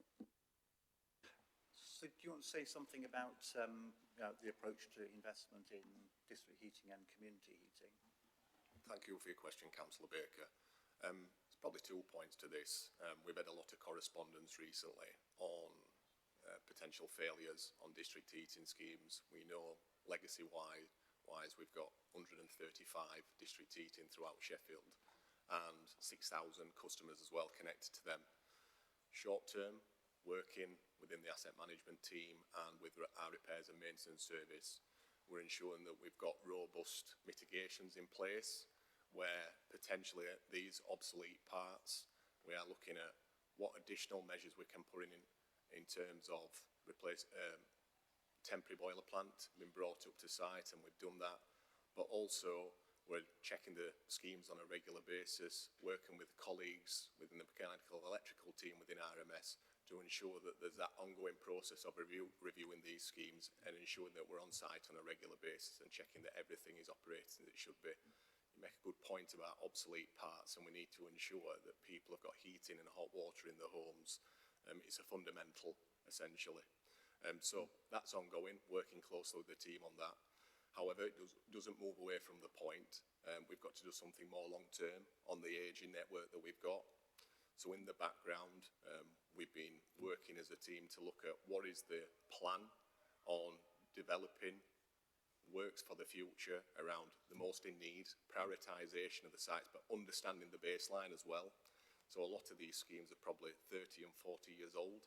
So we need to start looking at how do we develop an effective plan for delivering replacement district heating schemes, but also considering what does the replacement need to look like. Does it need to be a like-for-like for replacement, dependent on the profile and the buildings where it's connected and the customers? Does it need to be a decarbonisation option, possibly, where available? Or do we need to take it off the network as well? Is there better options available to us, let's say? So working within my team, we have got an officer that's working with a consultant as well. We're doing the pre-assessments up front, and then we're going to be looking at the option appraisal work with the buildings that are connected to these, and that will inform the decision making around what we do next. So we will start being able to develop a full programme on where we're actually doing replacement district heating programmes or upgrades then programmes. I think just as a side note, we've got to consider legislation with this as well, and we've got to remain compliant with that with the heat network metering regulations. So there's work in the background to ensure we're compliant, and I know we brought papers previously around signing up for the Energy Ombudsman, and we've also got to sign up to Ofgem as the regulator to ensure that we're compliant and providing all the information that's needed for the consumers. Thank you. Thanks, yes. Do you want to come back? Yes. Thanks for that, John. That is in itself reassuring.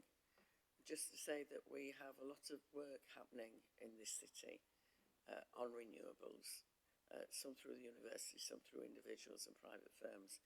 So while you're looking at it, you could find it quite interesting if you spread your wings a little bit.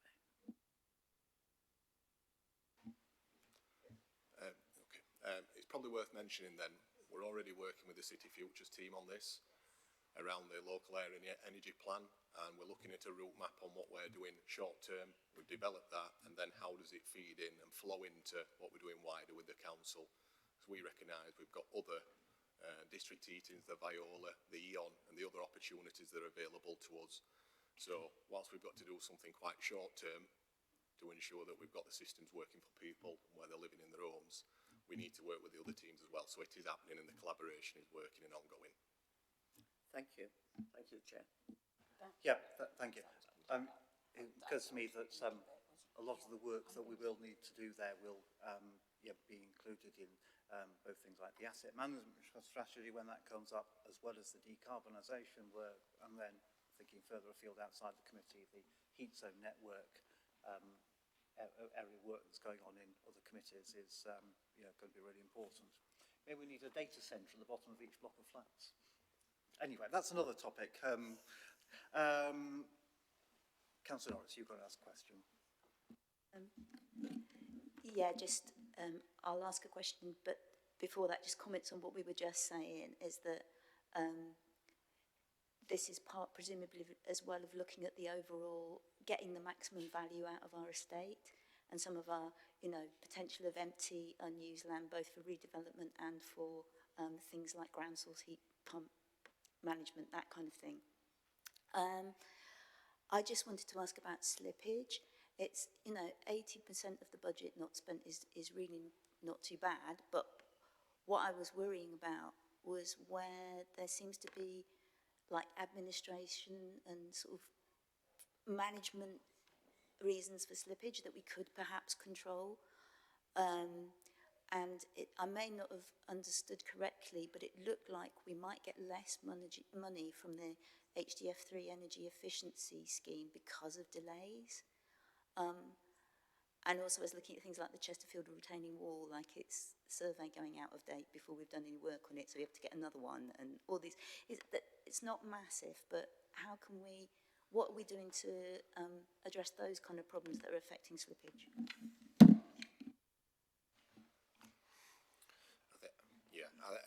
Internally within the team, we probably do need to get better around, you mentioned the social housing decarb fund wave 3 stuff, and the properties that possibly wasn't completed last year was around mobilisation of the contractor and ensuring that assessments have been completed around retrofit, moving the contractor into position to be able to deliver at scale. Now there's a lot of pre-development work that's done as part of that to satisfy the government funding that's needed, but I can give assurance that we're actually in a position now that it's rolled out that we will deliver to us targets this year. Quite easy. We've got a rolling programme in place and the contractor in a position to deliver at scale now.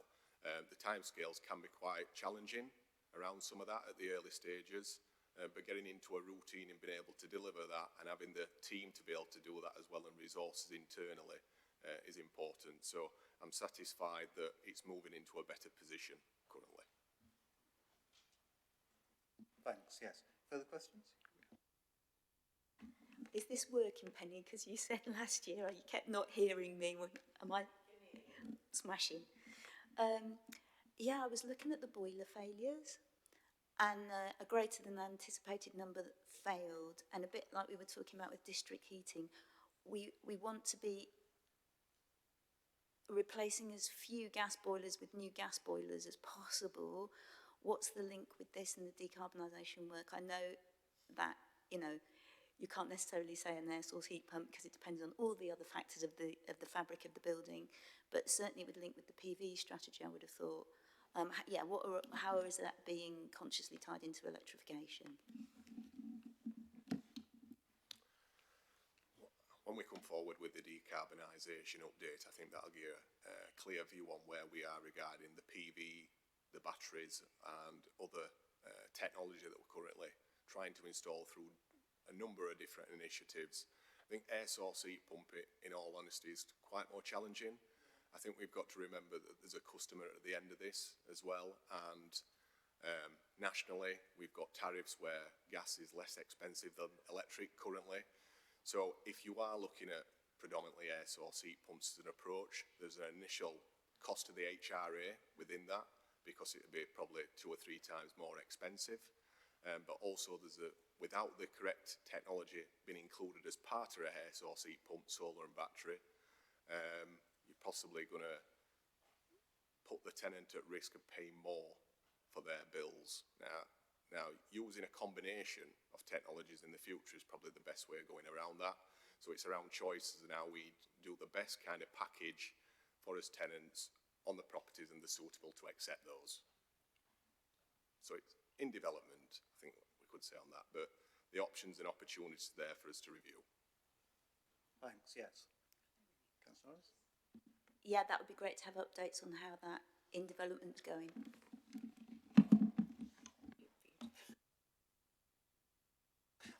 Okay, great. I don't know if we've got any other questions there. Just a couple of observations from me is that when it comes to communal heating failures, in my world, I've also picked up some pretty major failures of communal heating in private sector developments that are much newer than the stock that we have in our own council housing. And yes, it is certainly an issue. It's quite a high risk area for everyone. So it is reassuring, John, to hear of the work that's in hand there. I think that's been some really helpful questions there. I'm not seeing any more, so I propose that we just go on to the time to note. Yeah. Anything, Sherry? No, right. So page 202 has got the recommendations, but it's essentially to note all this stuff on the capital programme. So yeah, noting the position. It's an information paper, and it's been helpful to have those questions.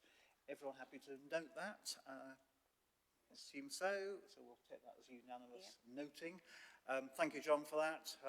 We'll move on to the next items, which we'll deal with these now. Do you want to come up to the desk is what I was going to say. I'll ask the officer to come up to introduce yourselves in a moment.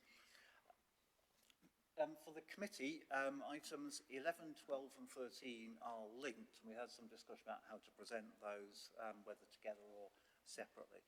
I think we decided that it'll be easier just to present them separately, so we'll do item 11 first, but item 11 does have a knock-on impact on 12 and 13. So, yeah, we'll just let people get... So, Tony, by all means, come up to the desk. You might as well be there. So in fact, I'll just ask all three of you to introduce yourselves together, so we get that on the record. Should we do that first of all? Suzanne, shall I start with you? Would you like to introduce yourself? Okay, fine, yeah. Hi, I'm Suzanne Allen, and I'm the Assistant Director for Homelessness and Supported Housing for Sheffield City Council. Hi everyone, I'm Laura Custer. I'm the Service Manager for Commissioning and Partnerships within the Homelessness and Supported Housing Service. Hello everybody, I'm Tony Ellingham and I'm Commissioning Manager in Homelessness and Supported Housing. Great, thank you. So if we go to item 11, find on page 219 of the papers.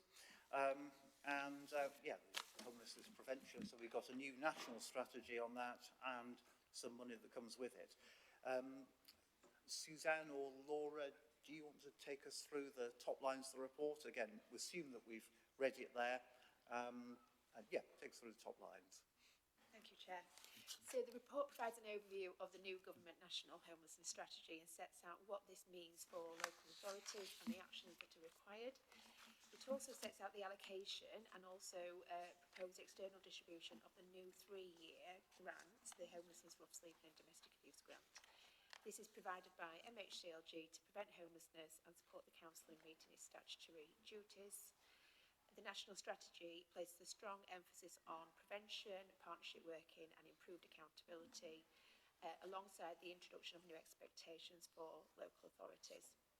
In response to this, it's proposed to review and update our existing homelessness and rough sleeping action plan, and this will include meeting the requirement for a long-term rough sleeping partnership plan. The report sets out information and proposals in relation to the grant, and we've got a total allocation for Sheffield of 24.8 million. In addition, it also seeks approval for the proposed external spending plan, which will support short-term funding to maintain some existing provision alongside longer-term investment aligned to commissioning plans. As you've already said, Chair, this report provides the strategic and financial framework for the next 2 reports that we'll hear in relation to the supported housing proposals. The committee is therefore asked to note the requirements of the national strategy, approve the spending proposals and endorse the approach to the update of the local action plan. Right, thank you very much. So for the committee, this is something where we do more than just noting, so we have to pay attention, we have to approve things this time. So essentially it's a significant amount of money coming in, 25 million over 3 years. So I might ask you to say something about what that will lend in terms of stability and forward planning. And then some paying of money out too, to a mix of internal, external organisations. Just where are with the stability and what difference will it make with the ability to plan for 3 years with this set of funding? Yeah, it's a really good point. We were really pleased to have a 3-year settlement, and government did state their intention to make funding more stable and simplified. So that's helpful for us to know what we have. It is complicated as it brings together a number of previous grants as well that you didn't necessarily see here before, for example, around domestic abuse. So it kind of looks like a lot of money, but when you break it down to what we had previously, it doesn't really represent a significant increase at all, but it does represent a consolidation. And also there's some separate monies that are now allocated for temporary accommodation, which are not included in this grant any longer. But in terms of positively being able to plan, it is really helpful to be able to have a 3-year view, because as you know, Chair, our strategy goes up to 2028, so we tend to have 5-year homeless prevention strategies, and it's helpful therefore to have that longer term view. Thanks, that's really helpful. I mean, the big question for me is, overall, when you look at, obviously grants being rolled together, do we have more or less money than we would have had under the separate things for the areas of work that this covers? I think you talked about the slight increase, is that right? What's your assessment of that? So the really different grants in terms of comparison with very different requirements and conditions, and as Suzanne has said, there's the new requirement where we can't actually use the funding to offset any costs associated with bed and breakfast. We have attempted to do some analysis, and what it is showing is essentially is a comparable with a slight inflation that's acknowledged for increasing costs in relation to delivery. Okay. Well, I think the advantage of bringing it together is it actually indicates the scale of it, because £25 million is a substantial sum, whatever you look at it, and to be investing that money into preventing homelessness and all the other aspects of that is a good thing. Right, I'm looking around the committee for anyone who's got anything to ask on this. Yeah, I'm going to go to Councillor Milson first. It's like a little lottery, isn't it? Who's it? It's very much like a lottery, yes. You pick the first number. Thank you very much.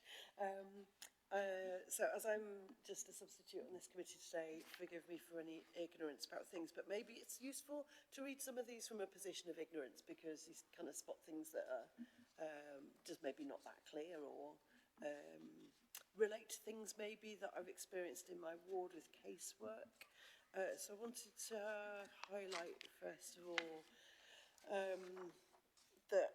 so I did a teeny little bit of research around where we're at with reducing temporary accommodation reliance, just for my own benefit, to see if I could work out where we're at as a sort of layperson. And it seemed to, all the research I was doing online kind of pointed to that we're slower and further behind than other sort of comparator cities like Manchester, that seems to be cited as a bit of an exemplar. And I just wondered what advantages Manchester might have had that we haven't had, that's enabled them to get a faster and sustained reduction in temporary accommodation. Just really curious about that, why we would be behind, not blaming anybody, but just curious really about the factors that might have come into play in other cities that have helped them get further ahead. Okay. Yeah, Suzanne, if you can... Yeah, I think if you can give reflections on that, and really a question of, how do we compare with another big core northern city like Manchester, and, in terms of learning or otherwise, fairly subjective. Open to you. Yeah, I can give objective information, actually. We meet regularly with core cities, so Manchester is a good example, and we learn from each other about good practice. MHCLG convene a meeting of all core cities, which I attend every 6 weeks to 2 months, as well as meeting with other authorities through local government association, and also with our sub-regional partners as well across sub-region. And essentially it is open to councils to discharge their temporary accommodation duty through a number of routes. Manchester have had a big drive on ending reliance on bed and breakfast, which, as we've decided, we want to do that as well in Sheffield. What they have done is use a lot of private rented accommodation and also place people outside of the area of Manchester, which is something we don't actually do in Sheffield.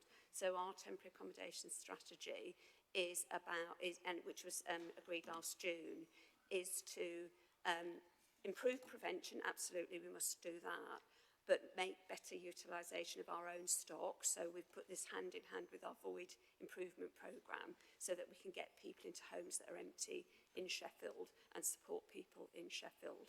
And as you flagged, Ruth, the issue around bed and breakfast use specifically, which is absolutely not the right place for anyone to be, is a really big priority, which is why we've got specific targets about aiming to reduce that within this year. We reset those targets because we wanted to be there by now already for families first.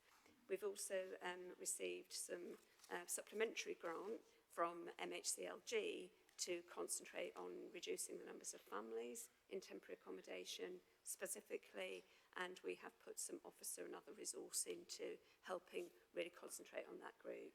So in short, we do benchmark very regularly, have those discussions, pick up good practice and work with others. And very, very recently the team were in Manchester visiting the both the rough sleeping team and the homeless prevention team.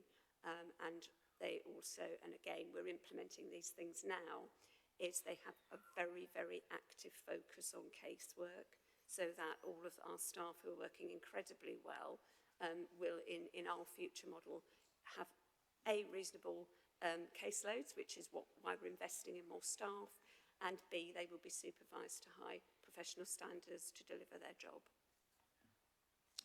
Thank you, that's a really helpful perspective, I think, just to bring home what is happening, and, you know, credit to staff who I think in lesser position of firefighting now, and it's more strategically planned.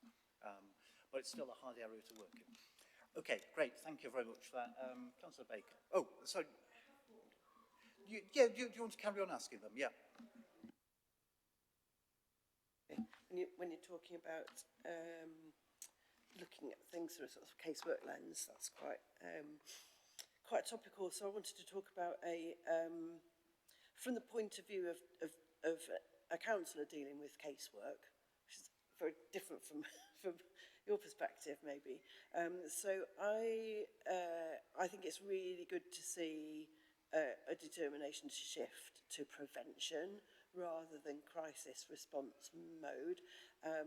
So I wanted to cite an experience that I had trying to deal with casework in my ward. So there was a young lady who had been in temporary accommodation with a relative, but had to leave that for various unavoidable reasons.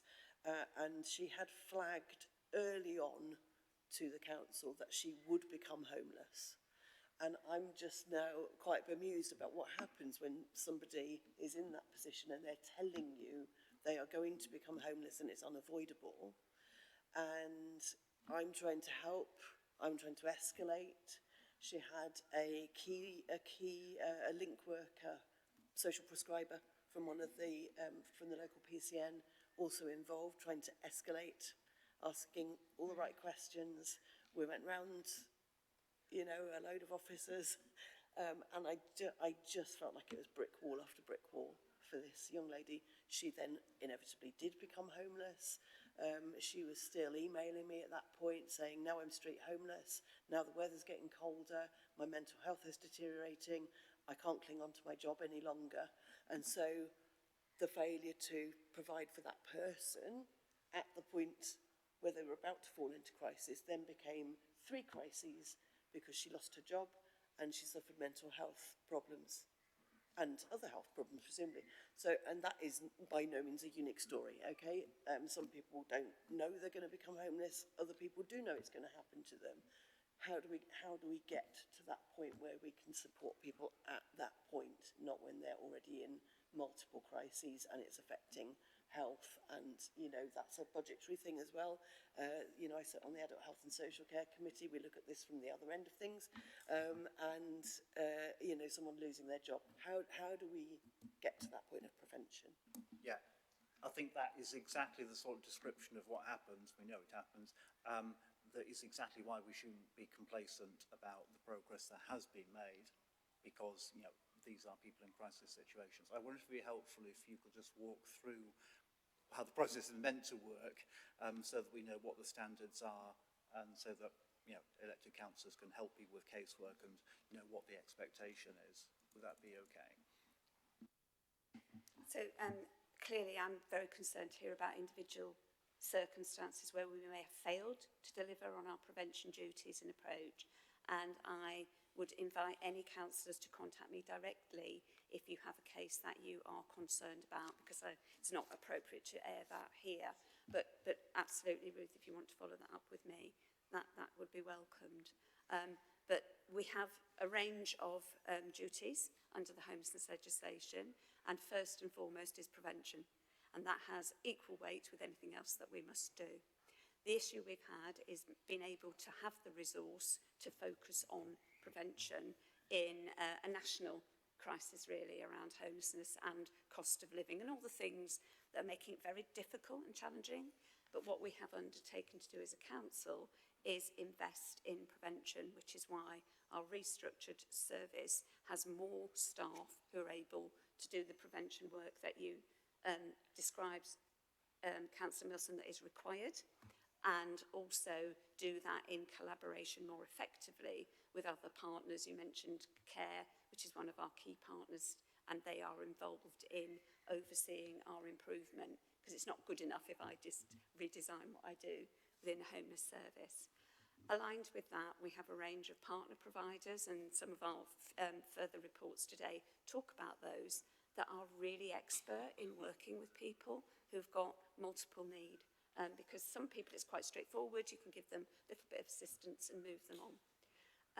if we are unable, and the intention is to try and see as many people as possible at that prevention stage, hopefully not when they've arrived at Howden, but in the community, and we're putting a community-based team in as well, working through other people.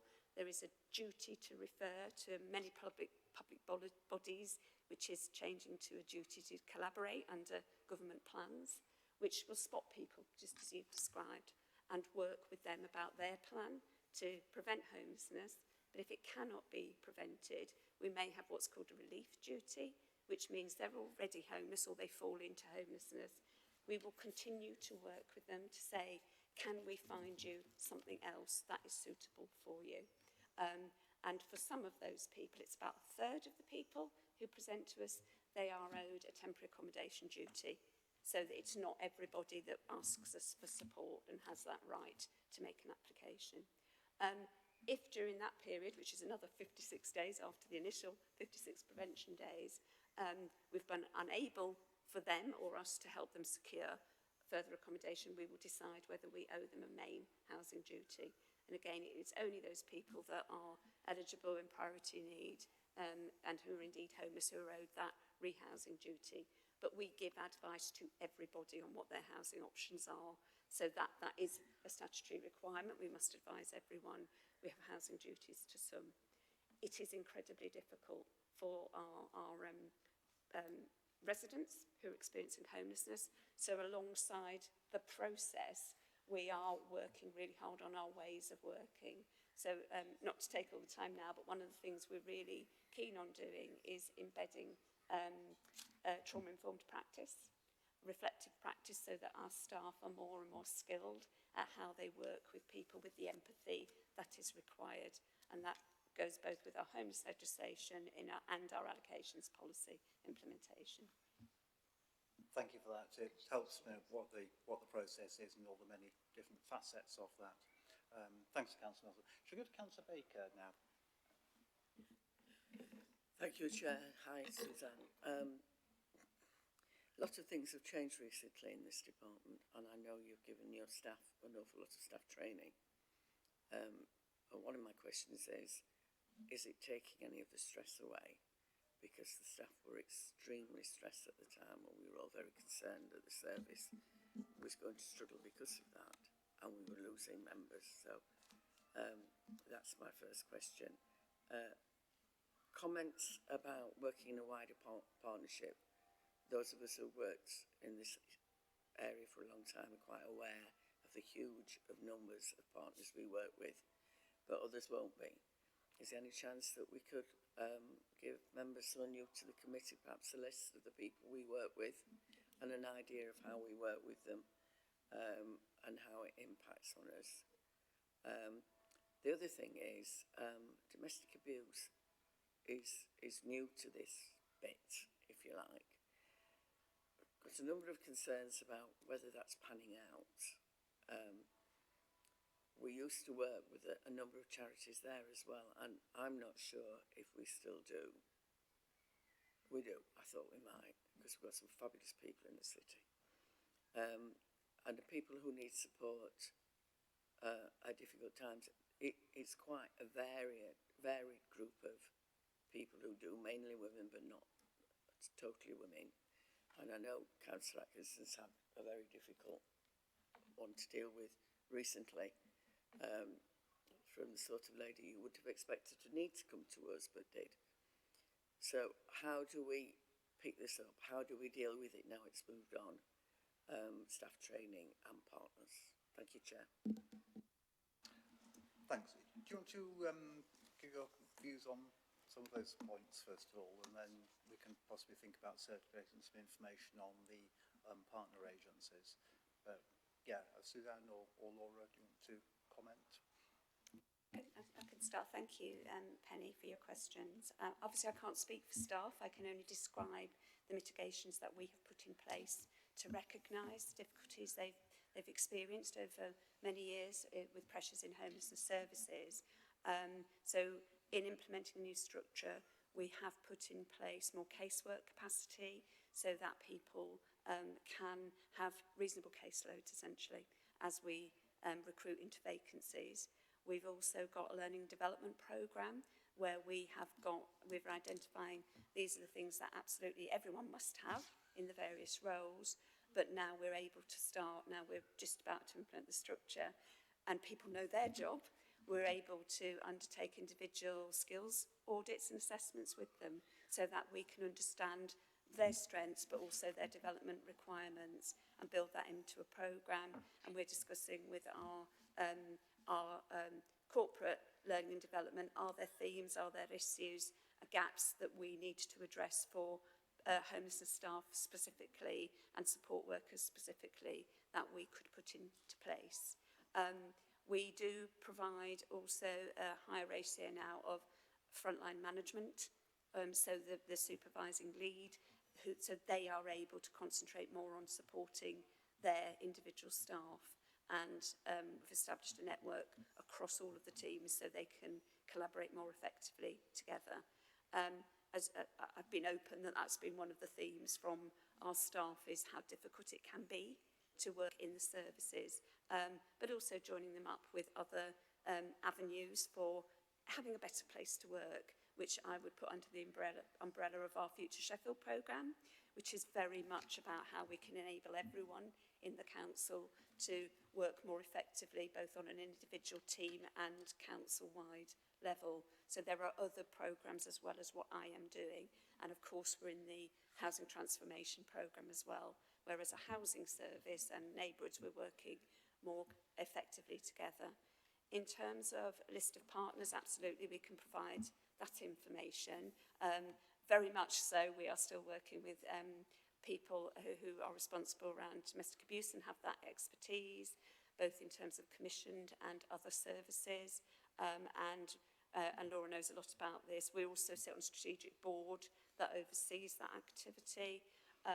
But we also have, we're going for DAHA accreditation, which gives the quality assurance about how we work with people who are experiencing domestic abuse, which Laura knows a lot more about because she's been leading on that activity. There's a lot more to go into there. In terms of the list of organisations and partners, I think it would be useful if you could arrange to circulate some information around the committee on that. So I'm thinking if either, I'll come to you in a moment, Laura, either something like the list of partners involved in the Homeless Prevention Action Plan, or maybe the people who are part of the Homeless Prevention Forum, or commission services. But if you could arrange to do that after the meeting. Laura, do you want to come in briefly on that point? Yeah, just for the new members of the committee, there is an offer there to come and have a look at our successful Homeless Prevention Forum, where we're arranging a networking session for members as well, which should take place in around October. So if people would like to attend that, we can arrange it. And there's a range of partners there. Just need to clarify, they can't do it individually because they have to come as an all members at your request, don't they? We'll pick that up. I think it'll be informative for members to see the Homeless Prevention Forum where they can. So yes, sorry. Just some more here. There was a bit of working out of arrangements, make sure that people have the information insights that they do need to ask the right questions. We will work on this. Councillor Baker, are you okay with that? Yeah, great, thanks. Yeah, Councillor Norris, over to you. Thank you. Yes, and it would be great to have as advance notice as possible of that to book around shifts. I wanted to ask about the grant that we're talking about distributing externally. And I can completely see that we could have external providers better placed than us to provide a service. What I'm concerned about is quality assurance, because there have been some real horror stories, and also with friends who work in home care, which is, I know, a different sector, but we're talking about vulnerable people getting a very poor service in some instances. And you mentioned a few providers that we've built up a good relationship with, and I wondered what our long-term monitoring and quality assurance is. Like, for instance, are we building up trusted providers list like you might do in construction, that we know from past experience will give us a good service? And it's in the other two specific papers on changes to how we provide, but I'm a bit concerned about, in both cases, we're talking about not reviewing for the first 4 years, or not we want market stability, I understand, but then that makes it even more important that we get the right people in the first place. Clarify that. I mean, I think you're talking about the list of external spend on page 228, first of all. There's a table there. I think it possibly relates to that list of partners that we're working with. What would be useful to, I mean, if you can answer that, that'd be helpful. It would be useful to know if there's a proposal to commission external provision of something that's currently delivered internally, or if this is continuity of the existing setup, maybe with different providers. Can you give a bit of an insight to that? Thanks. Yeah. It doesn't have too long, fairly briefly. So the proposed spending plan is broken down into some sections. So some of that is around sustainment of current provision, where we're wanting to extend that a year, and it's exactly what you've just said, Councillor Norris. That's to allow us to undertake some further evaluation around the impact and the learning, and look at that alongside the review of the action plan to ensure it's delivering strategically what we need it to. In terms of the longer term investment, that's obviously referenced in the two later reports that we'll talk about, so I'll not go into that now. In all our commissioning activity, when we go out, we do market engagement events, so we understand what the market's got available, we engage with them in terms of what that needs to look like, what their appetite is essentially, and what it is that they can deliver, and we shape services around that engagement, as well as what it is that we require and what our customers need. And all our commissioned activity includes really strong and robust contract management, quality assurance, so what is actually the changes really that's happening as a result of that commissioned activity and investment, and what difference is that making to people? Is that okay? One more? Yeah. Okay. Yeah, it looks like as well from the paperwork that you are including service users in design of services. Are you also including service users in that monitoring and quality assurance? Yeah, so the recent commissioning that we've done has included exactly that. So it's a consultation, the co-design of the service, but also people with lived experience were involved in moderating the tenders to really understand what it is that they're bringing and have that input around what difference it would make to those that have experienced it firsthand. Okay, thanks. One more? I get that in terms of commissioning, that's great, but what about once commissioned? Quality assurance of delivery. Just to clarify, our monitoring and evaluation includes lived experience. So we do live monitoring where we work with the providers and people using those services, but we also include regular review and update. We're also completely linked into complaints, safeguarding, all of the other processes that give that broader assurance around how we support most vulnerable people. So absolutely, it's a robust, I mean, Tony leads on all of this from start to finish, but it's absolutely robust. Okay, I think we're possibly moving into the next items now. So in this list of external spends, there are two items there around supported housing for adults and for families that will be the subject of items 12 and 13 on our agenda. So if we've got no more burning questions, and we can go to the recommendations on this item, and then we'll move on to the actual commissioning things, where some of those questions that you asked Councillor Norris are very relevant. So the recommendations for this one are on page 221. So first of all, noting the new requirements on the national plan, a plan to end homelessness, authorising the council to effectively accept the 25 million and comply with the terms and conditions of that. Number 3 is approving the new investment that we've just talked about there, and refers to those. And then finally, point 4 is a smaller external distribution to support children in temporary accommodation. So if we're all happy to agree those, everyone happy with that? Yeah. Okay, all right, so we have unanimous approval for that, thank you very much. And then we've gone to the next two items. So item 12 is the first one, and that's about commissioning for supported housing for families at risk or experiencing homelessness. So which of you was going to present on that? Was that Laura? You going? Yes. Yes, Yeah. okay. Over to you, Laura. So we've got the paper. Do you want to just give us the highlights there? So the report sets out proposals to commission new supported housing for families who are at risk of or are currently experiencing homelessness. It has the key aim of increasing capacity but also strengthening prevention and improving outcomes for families. We do have services that are currently commissioned that are delivering a similar service, but they are due to end in November of this year. While the contracts are delivering really good and positive outcomes, the demand in what we are seeing does exceed the supply. So there needs to be a consideration for the expansion of provision and also further developing the model. The proposals support the council in fulfilling the homelessness duties and contributes to the commitment that we've heard today in terms of ending B&B for families, which will support the mitigation of the financial pressures and also any potential legal challenges to fulfil our duties and requirements. That also aligns with the government strategy where there's a really clear expectation on local authorities to eliminate the unlawful use of B&Bs for families. The proposal responds to the Housing Related Support Review, which was approved by the Strategy and Resources Committee, and this highlighted the importance of earlier intervention, more tailored support and strengthening pathways into sustainable tenancies. Therefore, it is proposed that the model considers those improvements alongside the increased number of units and also the expansion into dispersed accommodation. It represents an investment of 1.6 million over a contract period of 6 years, and that includes grant funding, which we've just heard about. Therefore, the committee is asked to approve the proposals for commissioning of the new supported housing proposal for families. Right, thank you.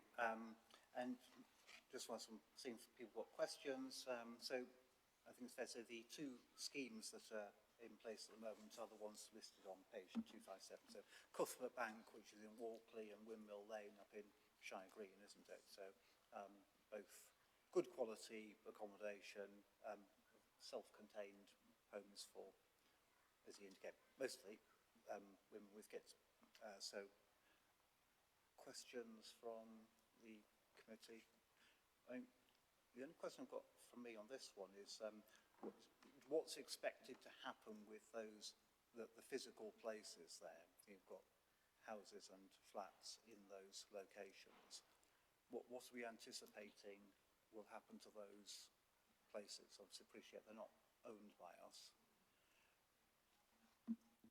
So that, again, that's something that we will undertake in the market engagement. We have had ongoing conversations with the current providers.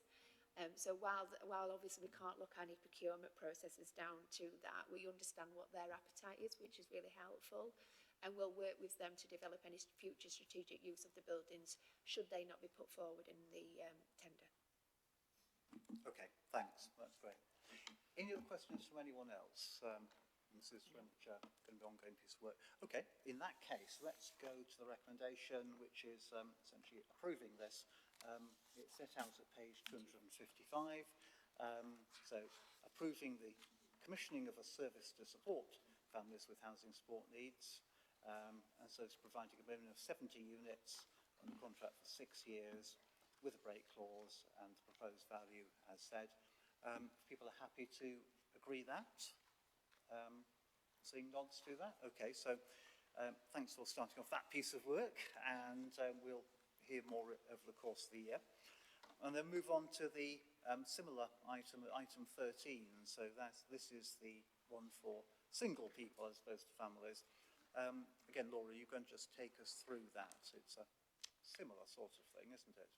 It is, yes. But in addition to what the Families Report is proposing, this is a really considerable programme of transformative change to really meet the diverse needs of individuals that we are currently in provision or need to access that provision. The report seeks approval to extend the current hostel contracts that we have in place for a period of 12 months and also commission a new range of supported housing services.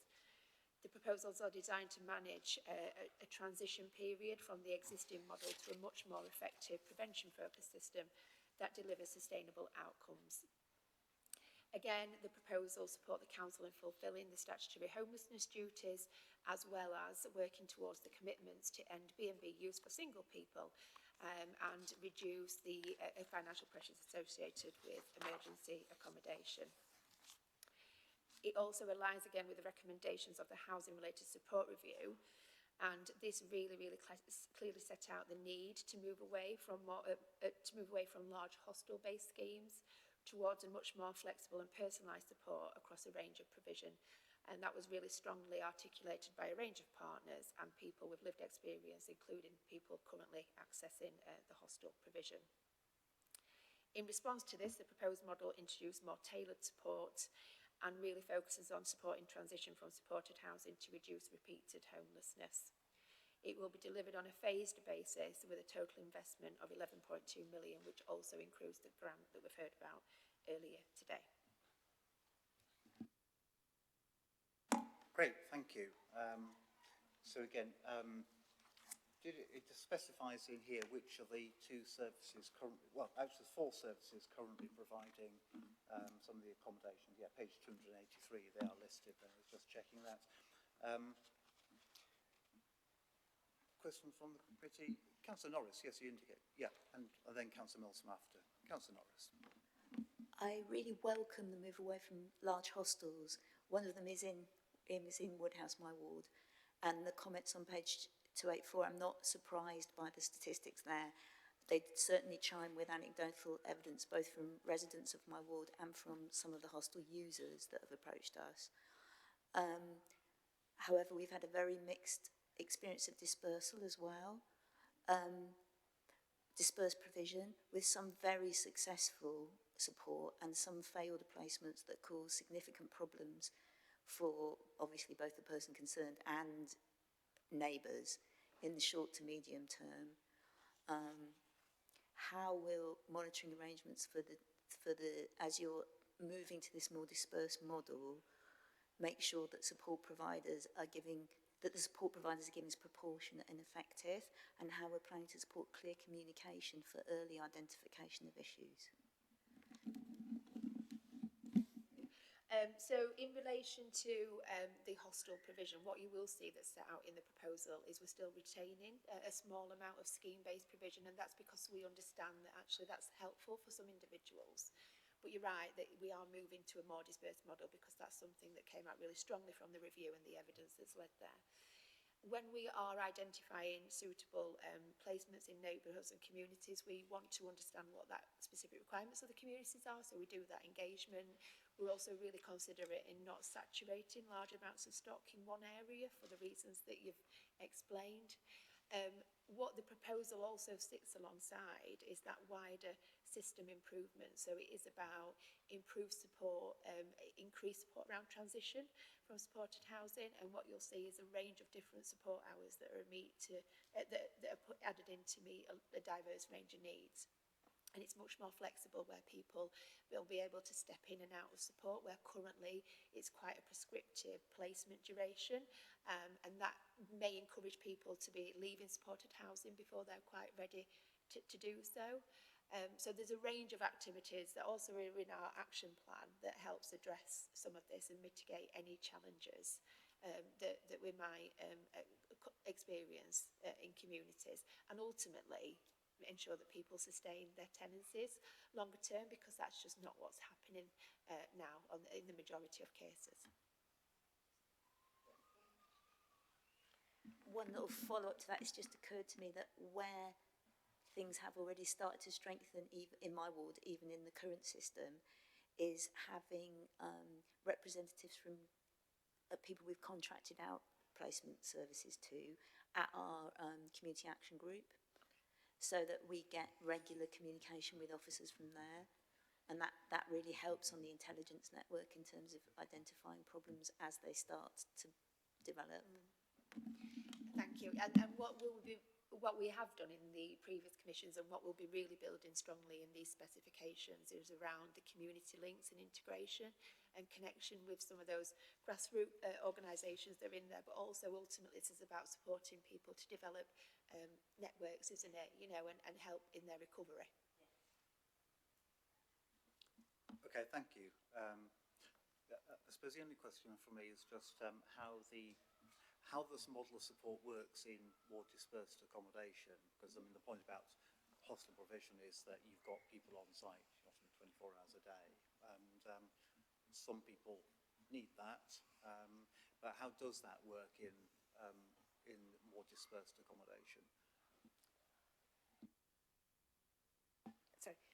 So the proposed model, we will say this is what we require. These are the outcomes that we require if we go through that commissioning process, if it's agreed.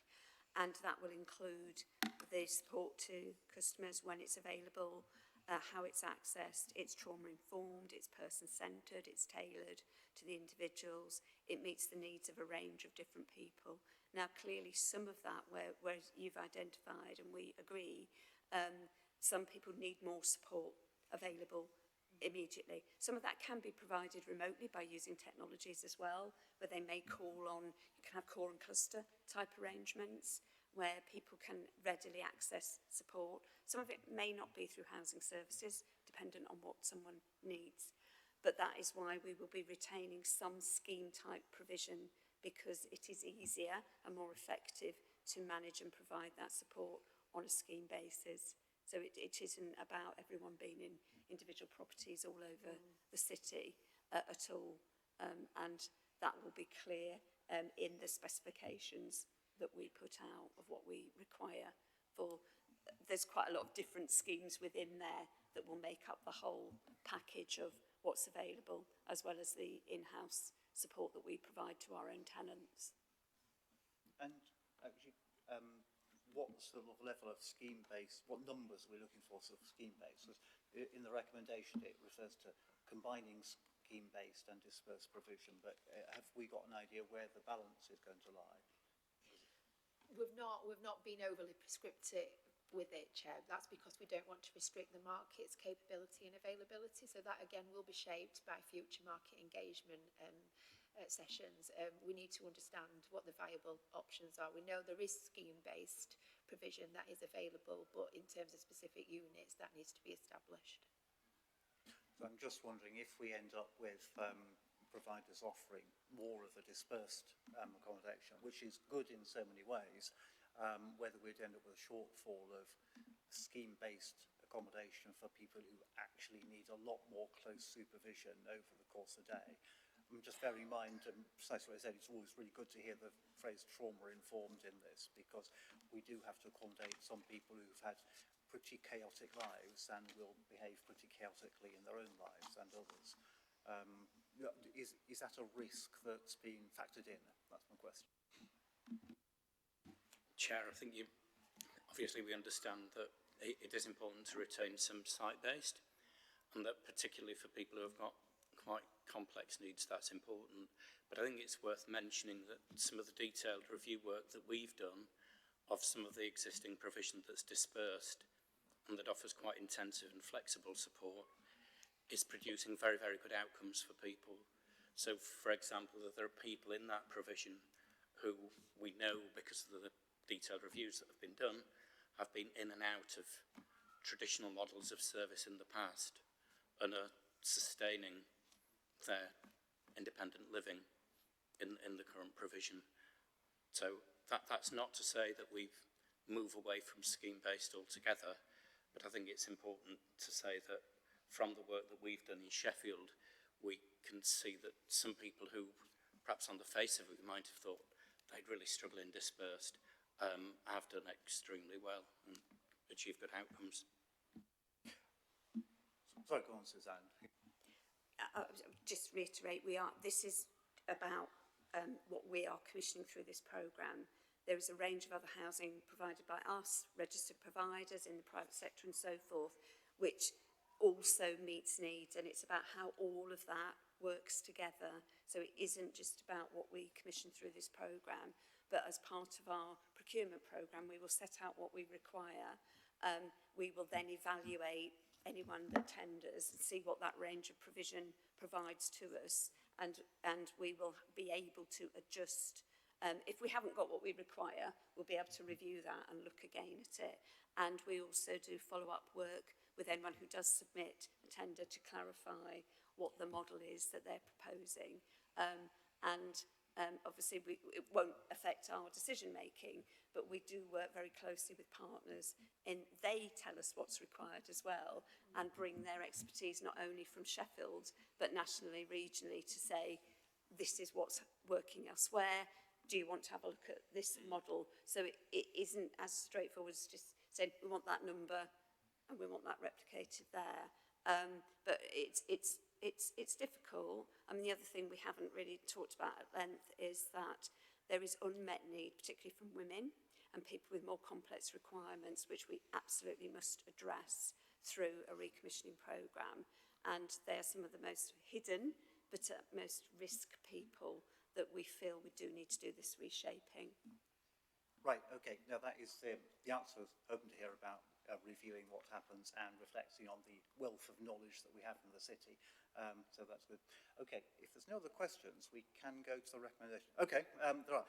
In which case, apologies. And in that case, we're nearly at 12:30. So what we have to do. Let me be really quick.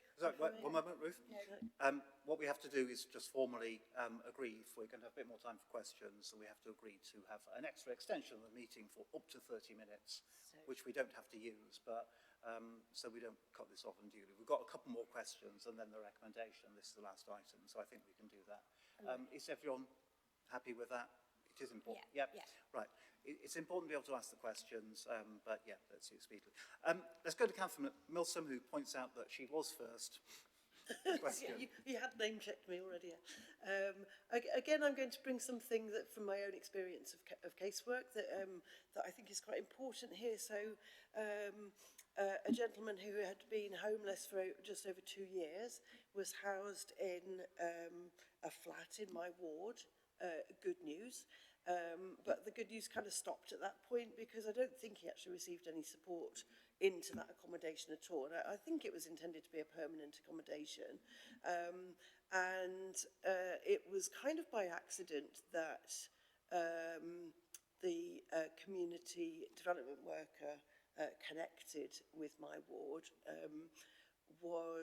came into contact with him coincidentally, and that she happens to be the kind of person who is very outgoing and will kind of seek people out and recognises people in need quite easily. So but that's all accidental. There was no planned support in place, and she in fact helped him to finish furnishing his home and acquire some cooking equipment which he didn't have. Realised he didn't really have cooking skills and helped him with that, and realised that he didn't really have capacity to manage things like bills and signing up to to cost-effective. But I think it's a good point, and it's always good to bring those case studies. Get the point about where support is needed and not provided. Yeah, so I mean, just to make it fit into this, can I say what can you say in relation to that, in relation to this proposal for commissioning? Because I think there is a wider discussion about support needs. Yeah, it's really, did the guy fall through the net? Had he fallen through a net, or is that how it happens? Was that a normal case? Good question. Or had he slipped through a net? And the connection with grassroots organisations heard that. That's really good, because that seems to be what this chap needed, really. Let's see what Suzanne and Laura think about whether it sounds like he slipped through the net or if it's whatever. So, happy to look at any individual cases outside the meeting, as I've offered before.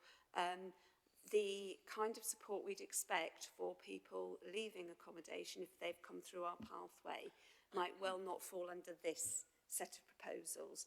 There is another floating support service which is provided by Shelter currently actually for people who have experienced homelessness and are going through rehousing. That can be any tenure, and there is a referral pathway into that a range of agencies can access, as well as through council services. If it's one of our own tenants, we also have a programme of support for our individuals. So it may be that someone hasn't been assigned support that they require, or there's other things that happened, Ruth. But this isn't dealing with the floating support services. Clarify, it was a council flat that he was housed in, but the support seemed to end at that point. So, yeah, I think it might be something, if there's a live case there, I think it'd be worth picking that up, if it's historical. I think your point is it does depend a lot on the individual circumstances, and the reality is that homelessness only deals with a relatively small number of people, even though it's a large number of people, compared to the number of tenants that we have in our 38,000 homes. Many of whom, and of course everyone needs support in the homes one way or the other, and what extent people get it is perhaps a different issue. But okay, take that point. I think I'd just flag it in terms of returning back to the prevention topic, that this gentleman could easily have ended up back out on the streets if he'd not been, had received some support in managing his household affairs. And then, you know, then you're back around the cycle, aren't you? Absolutely, that's the point about avoiding repeat homelessness, isn't it? Which is like the fifth pillar on the national strategy. Okay, Alison, Councillor Norris, are you on the last question? No, just asking when you were talking about a transitional year, and just asking how you plan to bring it back to us, the findings of the transition and what the final shape of the service.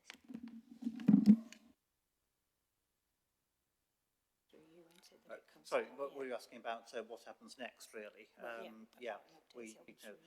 So we've not got that in our. What's the tell us what's the proposed route for commissioning and for briefing the committee and or bringing a further decision to committee? James.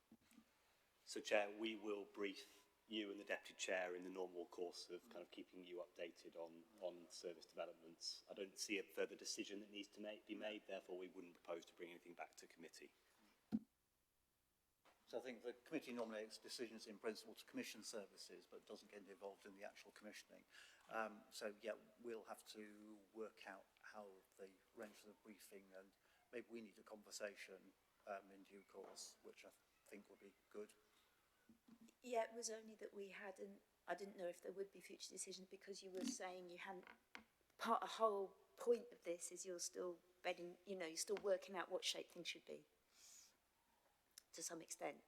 Like you were talking about the balance between scheme and site-based and dispersed and all that sort of thing. But, yeah. Well, let's just have a look. I mean, the recommendations at page 281, it's fairly specific in terms of the outline of what is to be commissioned, but in commissioning there's always a lot of detail there. James, do we want to come in on that point? Yeah. Just to be specific in terms of constitutionally, so officers will act on the recommendations if they're agreed today. If we feel like we need a further decision from committee, we will obviously come back to committee, but my sense is that we will be able to now deliver these recommendations within officer delegations. Part of that is, as Laura said, engaging with the market to ensure we've got firm proposals. So I think that's right. So I think that allows us to go forwards, but I think as committee members, we might need to, I mean, basically, if anyone's got concerns further down, then flag them up with me, and then we can have a discussion about how to deal with those, I think. So that would be important. Can we go to the recommendation? So it's page 281. There's several bits to it. So first of all, one is extending the two men's hospitals at St Anne's in Woodhouse and the Salvation Army for the 12 months. 12 months starting in November, so that's more than 12 months. And then in the meantime, commissioning following new supported housing services for 8 years. It's a forward projection, so there's the male-specific service, which is the one containing scheme-based and dispersed, but with the balance to be assessed. Dispersed service of single people is a separate one, and then a female-specific dispersed service, and D, a dispersed service of single people, again, a separate contract there. And then part 3 is commissioning a new supported housing service to replace the rough sleeping accommodation programme, which we haven't really discussed explicitly today, but the details are in the paper there and through the, I think, 3 voluntary sector services that provide that. So that's the package of commissioning recommendations there. So are people happy to agree those? Answer with that? Yeah, everyone happy?